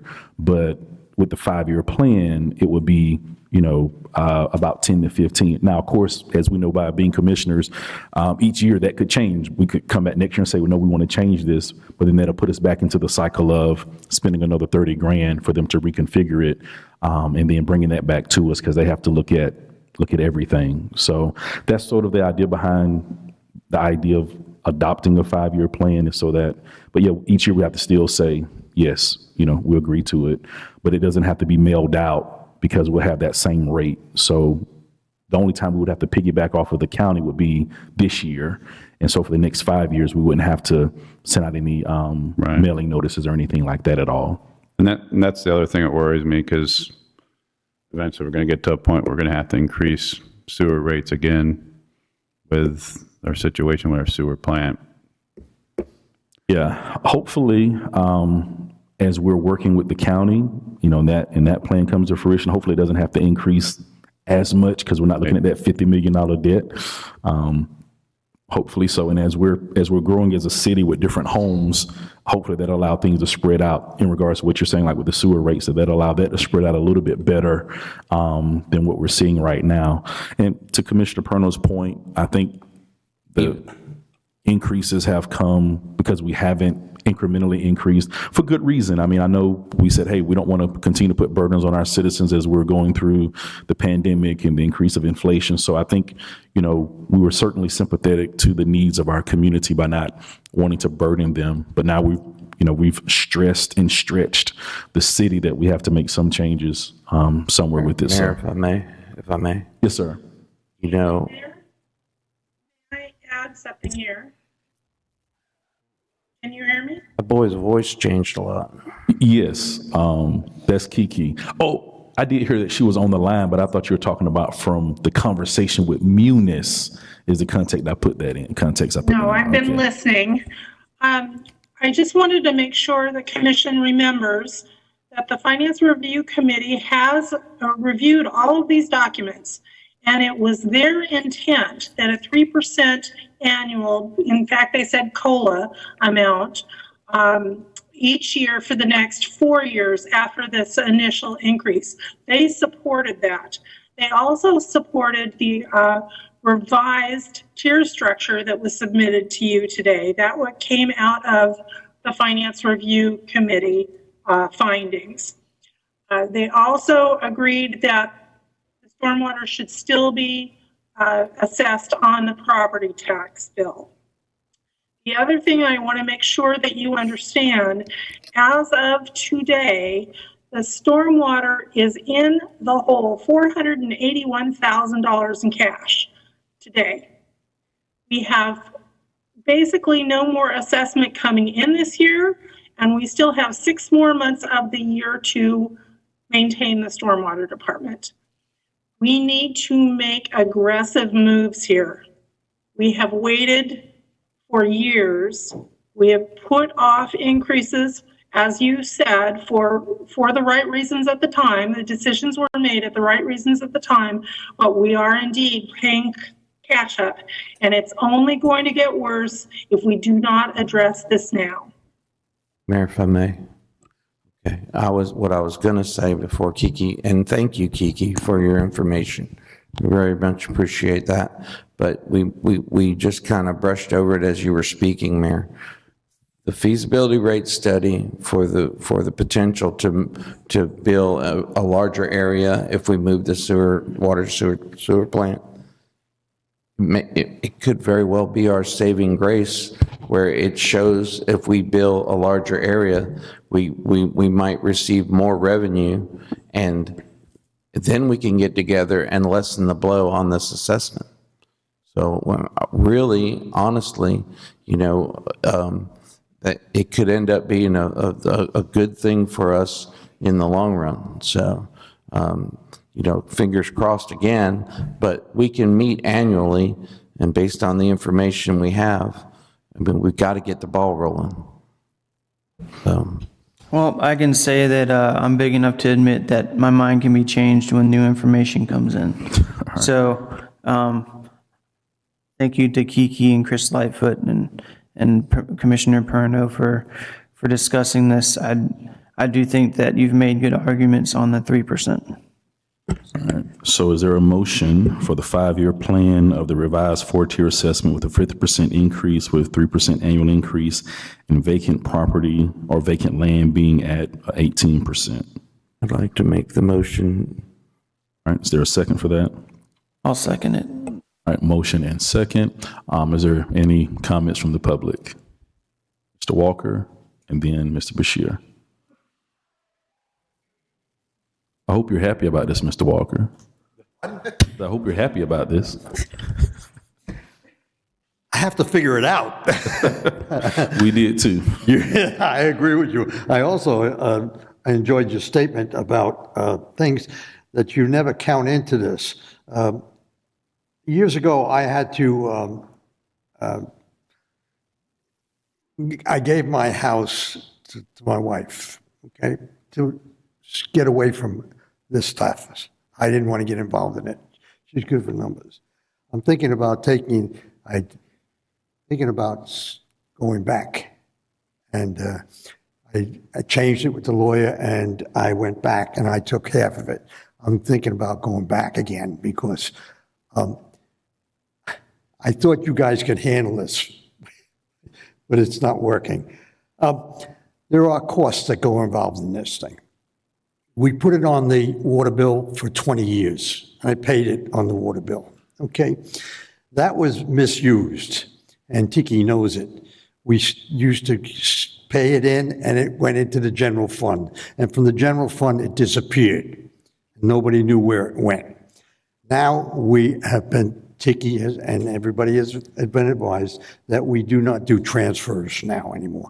Very good. I'm not going to give you any discredit. I couldn't believe you in the first time, and I really can't believe it again, because I think you're going to go back into transfers, but I hope that we don't.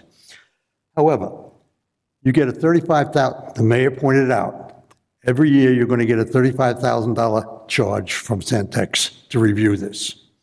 Last year's was $46,000. That's brought you to this point.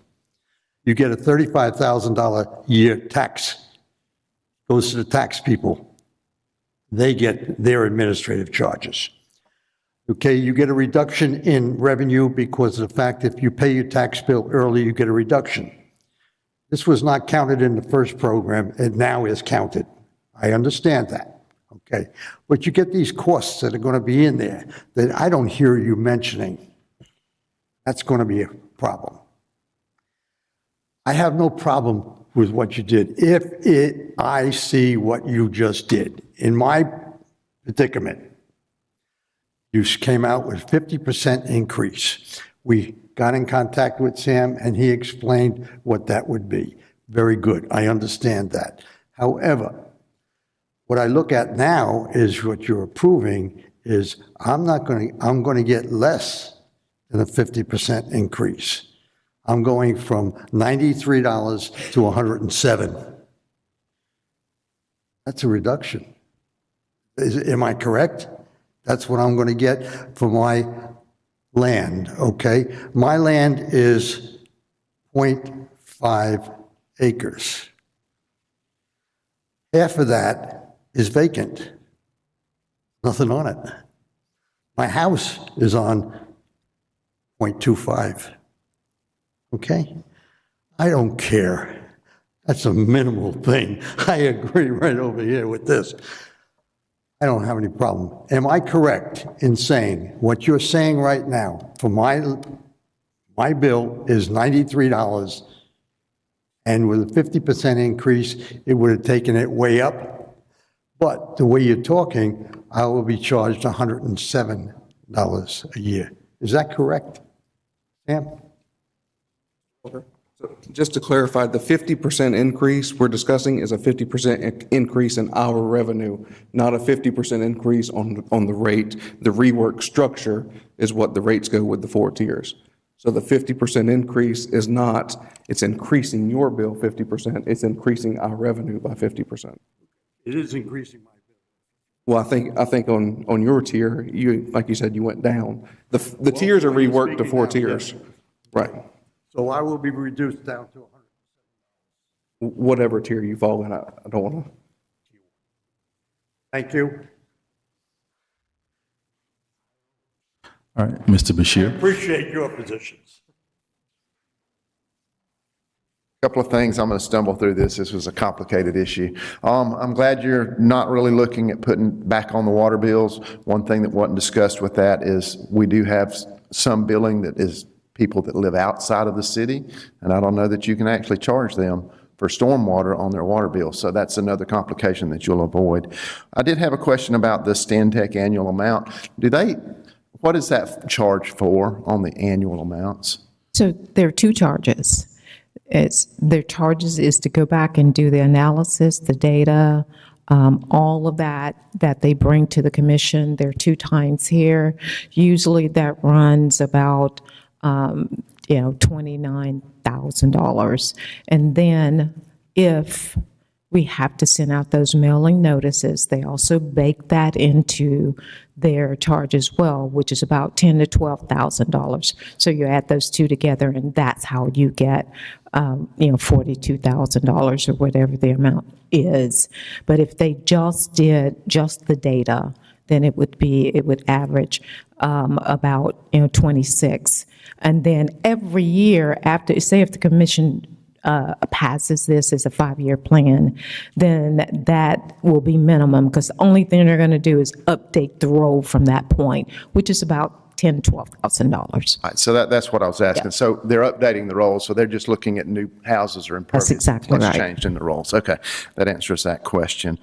Sewer and water, Mr. Ward commented on that. Our sewer and water departments may not even be covering themselves today because we passed the increases down and not done them. I'm not saying let's increase water and sewer, but just beware. Right now, even without a new sewer treatment plant, we're looking at problems there of funding those enterprise funds. The 3% inflationary thing, we initially, when we looked at these slides before, the increases were suggested for either 50% or 76%, I believe. And this gets us to 50% by using the infrastructure tax to buy it back down basically to 50%. The 3% per year increase hopefully will get us away from that. I don't understand fully, is the 3% increase, are we going to continue pulling the 300,000 from the infrastructure each year plus the 3%? So one of the things that we'd like to do with that 3% is to wean ourselves off of the surtax, because that will build our reserve. And one of the directions from the commission about a year and a half ago is they wanted reserves and to be in the positive, and this is how we get there. Good, that answers that question. I'm glad to see the wording change on pervious versus impervious surface on the vacant lots. It was a little confusing because my lot had no impervious surface, but I was paying an assessment fee, so that change needed to be done anyway. Thank you. All right, thank you. Additional commentary? All right. There is a motion on the floor. City Manager, if you'll call the roll. Commissioner Perno? Yes. Commissioner Peebles? Yes. Commissioner Vandegrift?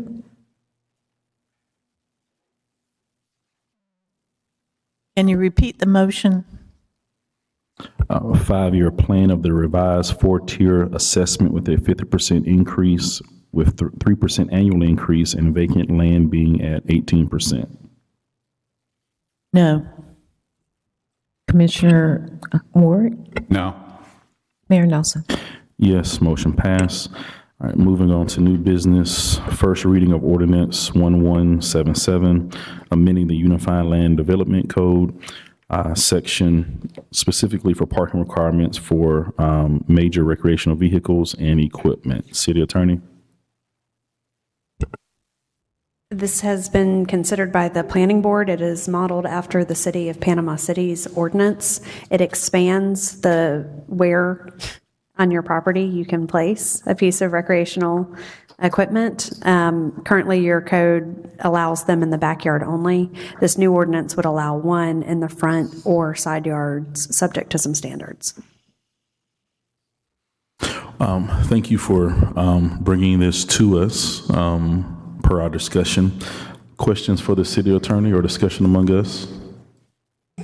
The two things, I know we already talked about this, but this is how I feel about it, is it limits you to just one recreational vehicle, which could be an RV, jet ski, boat, those type of things. Like for instance, where we live on Dundee, there's that one house, he has 2 boats. One's not it's not a huge boat, but it's a good sized boat. A skiff, Carolina He's got skiff. a little boat, you know? So I think of situations like that, to me, I'd rather do one or two things, either not put a limitation on it as long as they can park it in the driveway, or if we got to put a number on it, I would put 3. And then vacant lots, I would just make that congruent with regular residential household. To say you can't put anything on the vacant lot, I mean, doesn't make sense to me, but that's how I feel. All right, so before I ask about that, I'm going to get our city manager to read this ordinance by title only. Ordinance number 1177, an ordinance of the City Commission of Lynn Haven, Florida, amending the Unified Land Development Code to modify the parking standards for major recreational equipment on residential property, defining major recreational equipment, repealing all ordinance in conflict herewith, providing severability, providing for codification, and providing for an effective date. Thank you. Commissioner Ward, you mentioned if you had to put a limit, you'll do 3. Is that 3 on the driveway? Is that what you're saying? Right. Okay. Any other discussion or question for? I can kind of second that, just in a sense of like, if a jet ski is the same as an RV, you know, a lot of times people have 2 jet skis on the same trailer and it's still smaller than a boat. So I don't know if we wanted to consider what either Commissioner Warwick is saying, or take jet skis out of that list of major vehicles. Also, another thing I wanted to point out was, I think it's on page 44, if you want to look at it, just to make it easier for you. It's under B9, it's talking about, commercial purposes? yeah, shall not permit any major recreational equipment used for commercial purposes. I'm not a huge fan of that, and here's why. We have, I understand the reasoning, but I feel like there should be at least a caveat there or something, because we have quite a few members of our community that own food trucks, and that's their way of making money. So like if you drive around Ken Griffin Park, you'll find at least 2 or 3 families that own a food truck, and it's just sitting in their driveway, and it's not messing with anybody. Food trucks are not that big. Some of they can be big, but they're not going to be bigger than an RV. And so I don't know if we wanted to make a caveat specifically for food trucks, because we like to be a food truck friendly city. I mean, we have the food truck festival every year. I don't know, I get this, I understand, like, we don't want giant pieces of, like, construction equipment all over people's yards. I get that. I can see that argument at least. But I think that this could seriously hurt people that own food trucks. I don't know if that would apply to food trucks, would it? Shall not permit any major. Well, but when you read the definition of major recreational equipment, it says any vehicle, vessel, trailer, or large equipment used primarily for recreational purposes. Right. I don't think that would be food truck, would it? Shall not permit any major recreational equipment used for commercial purposes. What's the difference between a truck and an RV? They're both motorized But it's not vehicles. used for recreational, it's used for business. Well, But like, let's say you got, what's that, over on the beach, there's that big giant yellow speedboat, you know? Yeah. I think that's kind of what they're getting at. I don't know. Yeah, that would be a good question for the attorney, because if it doesn't, if I don't see, like, I guess I just assumed it meant anything that was used for commercial, because in my mind, I don't see something that's recreational and commercial.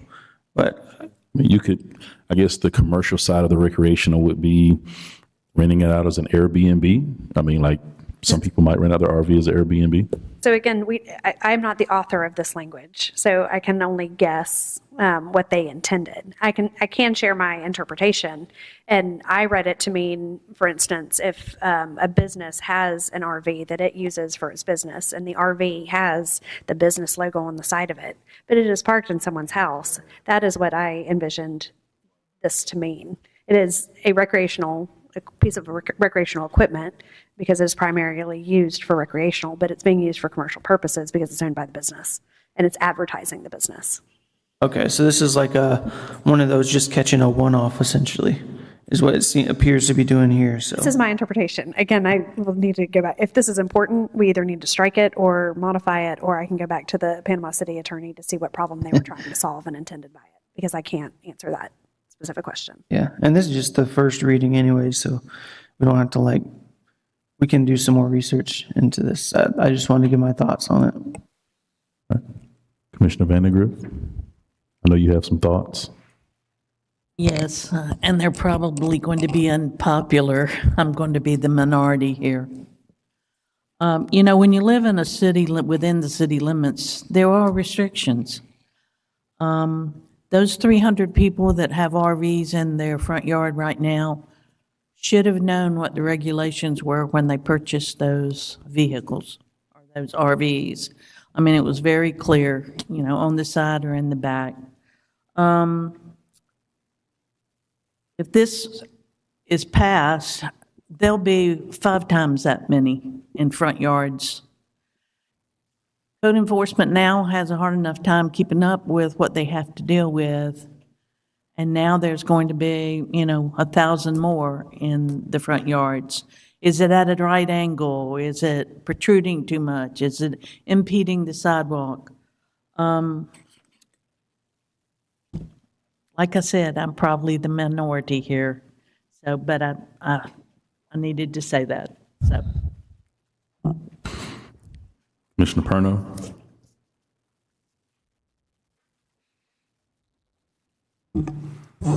as it is today, we're dealing with 300 RVs parked in places. I mean, if we pass this, it could be even more. So, I mean, be ready. And if you want to change the restriction is to one in the wording, but that's one for every driveway. So, you know, and I think we'd like to hear from the people. I've heard from a couple of folks who have RVs, but you know, and I'm still way open on this. You know, I don't really have my mind around what's the best thing. So, and I don't want to be too restrictive either, but because everybody's got liberties and rights to put things in there, but you know, we've got to set something in place, I guess, because we got this issue with 300 RVs and 300 people in violation right now, right? Is that the number that we have in code enforcement issues? Yes. It's about 300. To Commissioner Parno's point, I have had several residents, and even coming back on a plane on Sunday night, some residents were on the plane, and their biggest concern is one of the reasons they moved in this neighborhood, Lynn Haven, is because Lynn Haven is clean. The quality of life is great here, and they just felt like that allowing too many of this type of equipment into, you know, on the driveways, on the side, wherever it's going to be, we're going to begin to look very, very cluttered. And that's been what I've heard from most residents, is that, you know, that's one of the reasons they enjoy the quality of life. And just ask the one on Sunday night, asked me just to say to you to think about what Lynn Haven will look like in 5 years, just not now, but what it will look like in 5 years. All right, so any other discussion? Moving on to agenda item number 14, first reading of ordinance 1179, amending the Unified Land Development Code, establishing the Marina Island Overlay District. City Manager, if you read that by title only, please. Yes, sir. An ordinance of the City of Lynn Haven, Florida, amending the ULDC to establish the Marina Island Overlay District comprised of the area shown upon the attached and incorporated as Exhibit A to the ordinance, specifying permitted land uses, minimum ordinance lot setbacks, lot sizes and setback, maximum density, height and floor area ratios, parking standards and street design elements, and standards for accessory structures, permitting alcohol sales throughout the district, providing for transfer or density within the district, providing standards for landscaping, lighting, and signage, providing that in the event of a conflict between the provisions of Marina Island Overlay and other applicable ordinances, the provisions of Marina Island Overlay District shall control, authorizing codification, repealing ordinances in conflict, and providing an immediately effective date. All right, thank you. Commission, do we have any questions for Amanda in regards to this? So if, saying a big if here, this were to get approved, what's the next step? If this were to get approved, basically what this does is creates a section in the code for certain things that they can do the way they've specified they would like to do in the overlay. And then following that, if they wanted to then develop something, there's also a development agreement that would have to come to you for approval. If those things were approved and they wanted to build something, they would have to bring a development order, which would be reviewed just like anything else. There are certain things which this overlay does not apply to, cannot. And they are things that in the comprehensive plan and any of the state requirements, things like stormwater, environmental protection, densities, those things are set out in their land use designations. They cannot change those things. The only things that they're asking to change with this overlay are the things that are city controlled, such as setbacks, building heights, what the street signs look like, the ability to have different types of streets, because right now we have technical standards, so if anybody wants to build a road, they all look the same. They have to meet those technical standards, they have to be the same width. This would give them permission to have different widths of roads in different places. But the development order would still have to come to us. All of the checks and balances would still occur. They would still have to be reviewed to make sure they met all the requirements. If they don't address something in this overlay that's in the ULDC, it reverts to the ULDC, and we just review it according to the ULDC. It would come to the Planning Commission, it would come to you, just like anything else. So the next step would be a development agreement, right? Yes, sir. And we would have to approve it if there's anything in this overlay that we already agreed to. It's a different thing. I'll let the attorney explain what that is. No, they're two different vehicles, really. So this sets some land development regulations by which the approval or disapproval or not of a development order will be subject. The development agreement is a creature of statute that allows the developer to essentially vest some development entitlements in certain uses, in certain heights, and certain densities, so that even if y'all change your unified land development code, he will still have those rights that you have agreed to in the development agreement. But there would be certain things we'd have to agree to that we already agreed to in the overlay map, right? They will, in fact, the densities, heights, Right. those statutory requirements will absolutely match. What the development agreement does a little bit different than the overlay does is it sets some timelines for development. For instance, it allows the city to say you need to have public facilities, you need to do certain things with public infrastructure, and here are the standards that apply to that. And then after that, that's when they can put in the development order after they do the development agreement. The development agreement is not required. It is an option. It's not required for this process to go forward. You could adopt the overlay district and not adopt the development agreement. Okay. If you're going to adopt the development agreement, there are places where they need to sync. Okay. But they're not identical. They have different purposes. This is a lot to take in. I think this is all new territory for all of us because I don't know when's the last time we've done something like this. I'm sure it's been a long time. So it's definitely a learning curve for all of us. So Currently, can I just say, currently, if they submitted a development order, which they could do, they've got the land uses and are asking to change those, they could submit a development order now, Right. and we would review it against the ULDC as is. Just wanted to let you know that. Right. So this is so that there are certain things that instead of looking at the ULDC, we would look at this new section of the ULDC that you would approve, if you approve it. it has a lot of stuff in it. Sure. And I don't want to miss anything and then regret it later.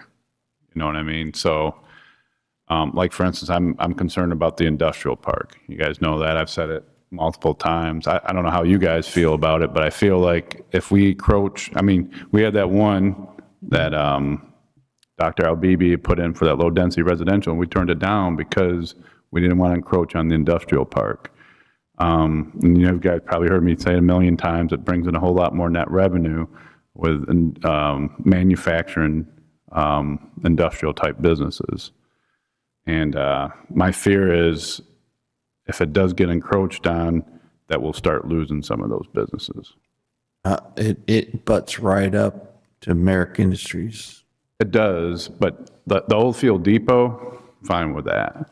I'm talking actually in the industrial park where they have land. And I think that if I read this correctly, part of the overlay is in the industrial park. So it's stuff like that I'm like, I think we need to kind of pump the brakes and make sure we look at this right. So, city attorney, in regards to Commissioner Warwick's comments in regards to pumping the brakes. Notice is our first reading. We have a second reading. If we wanted to look at this for another month, what does that look like from these ordinances perspective? Would we just table it in the second reading? You have a couple of options. Right now, this has been advertised as a public hearing for first reading today and a second reading, public hearing, and possible adoption at your April 21st meeting. If at that April 21st meeting you're not ready to adopt it, I would recommend that you continue that public hearing until May 13th. And the reason I say that is because your development agreement has also been published for 2 public hearings as required by statute. And that timeline is first reading or first hearing on the development agreement for April 21st and a second public hearing on May 13th. So you have sort of an extra 2 weeks built in to this process currently on the current published timeline to address these problems. If you do have some concerns, particularly about the buffering or the compatibility between the proposed uses and the current industrial existing uses, I'd love to meet with you and we can wordsmith some language. I have been talking with the developer and with others to increase specifically the buffer requirements. And while we're not all on the same page yet, we are all moving in a similar direction there. Yeah, I mean, if you look at the diagram, there's no buffer between the residential and industrial. Right. And even you could say what the land use is, that it's, it's supposedly mixed use at the point where it meets industrial.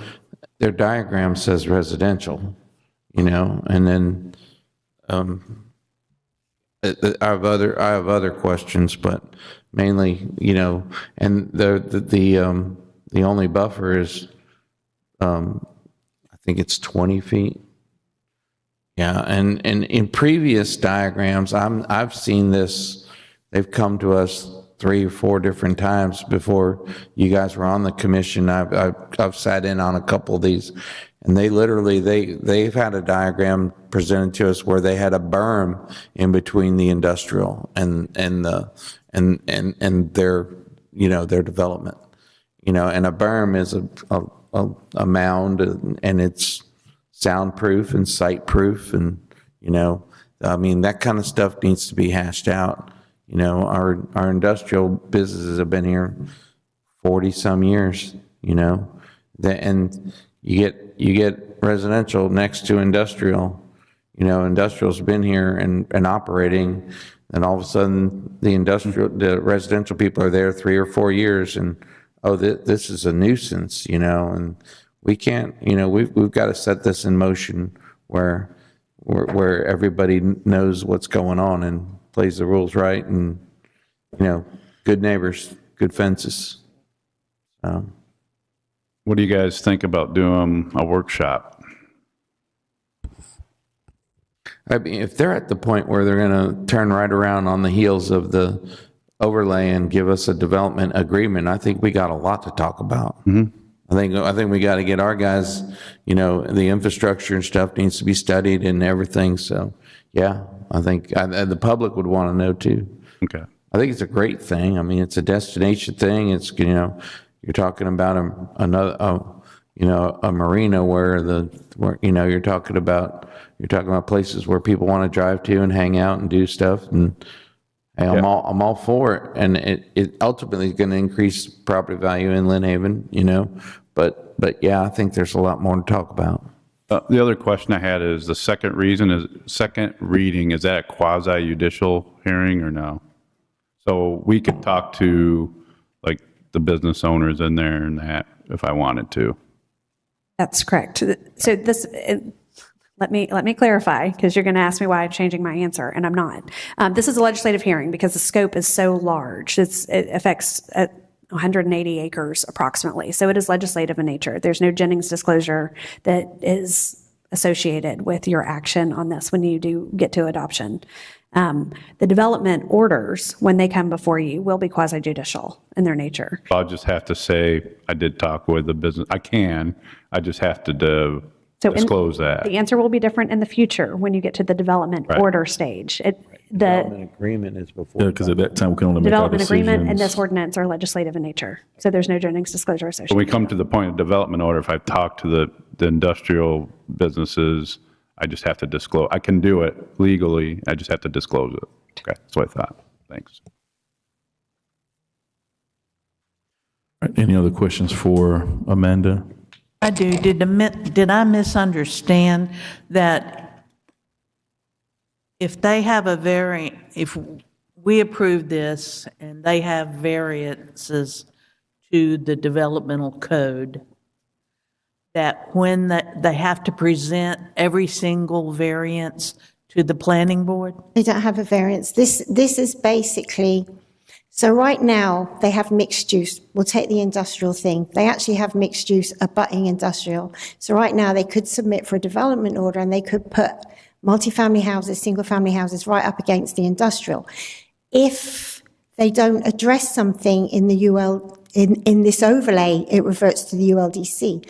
Prior to the Planning Commission meeting, they had not said anything about a size of buffer because they know what they're going to do to buffer it, but it wasn't in the ordinance. Their attorney had said that they were happy with a 20-foot buffer, which is why it got put in the ordinance. If they hadn't put it in the ordinance, we would have reviewed it against our ULDC, which would require anything up to a 60-foot buffer.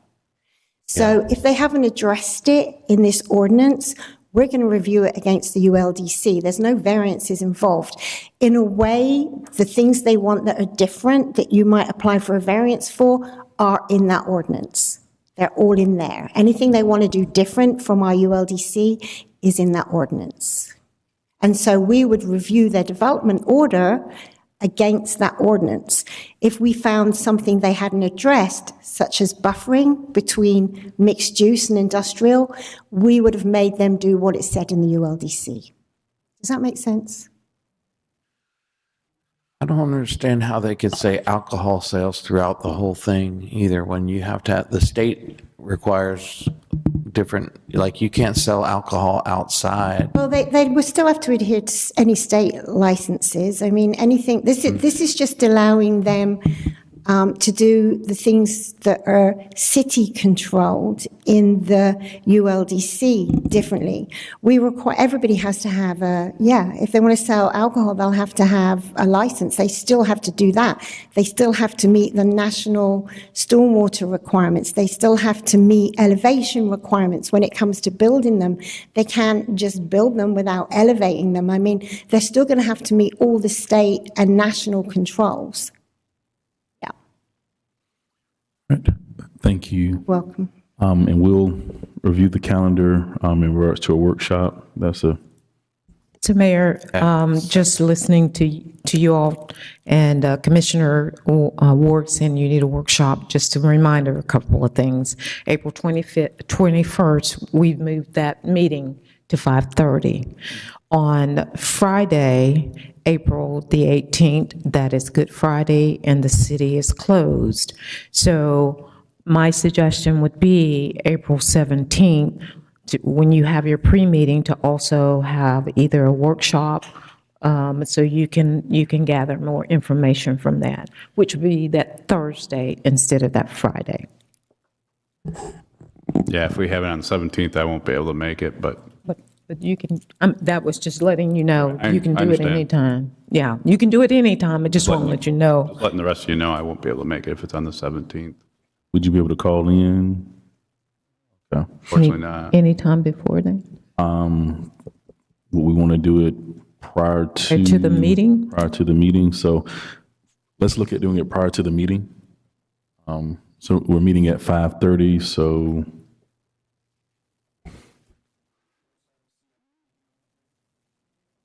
Will there be a CRA meeting on the 21st? Yeah, so that'll be at 5. All right, Does so. it have to be prior to the second meeting, or can we have it after that? I mean, my thought is that we could have it after, but we would have to. Be advertised? We would just have to continue the public hearing, so we would have to table it during that meeting, or continue it, during that second meeting in order to have a gotcha. workshop after that. Have setback issues that we got to. So let's, I'll follow up with the city manager, throw some dates and times out, see what works, and it may have to be after that second meeting. So, all right, thank you all. Meeting adjourned.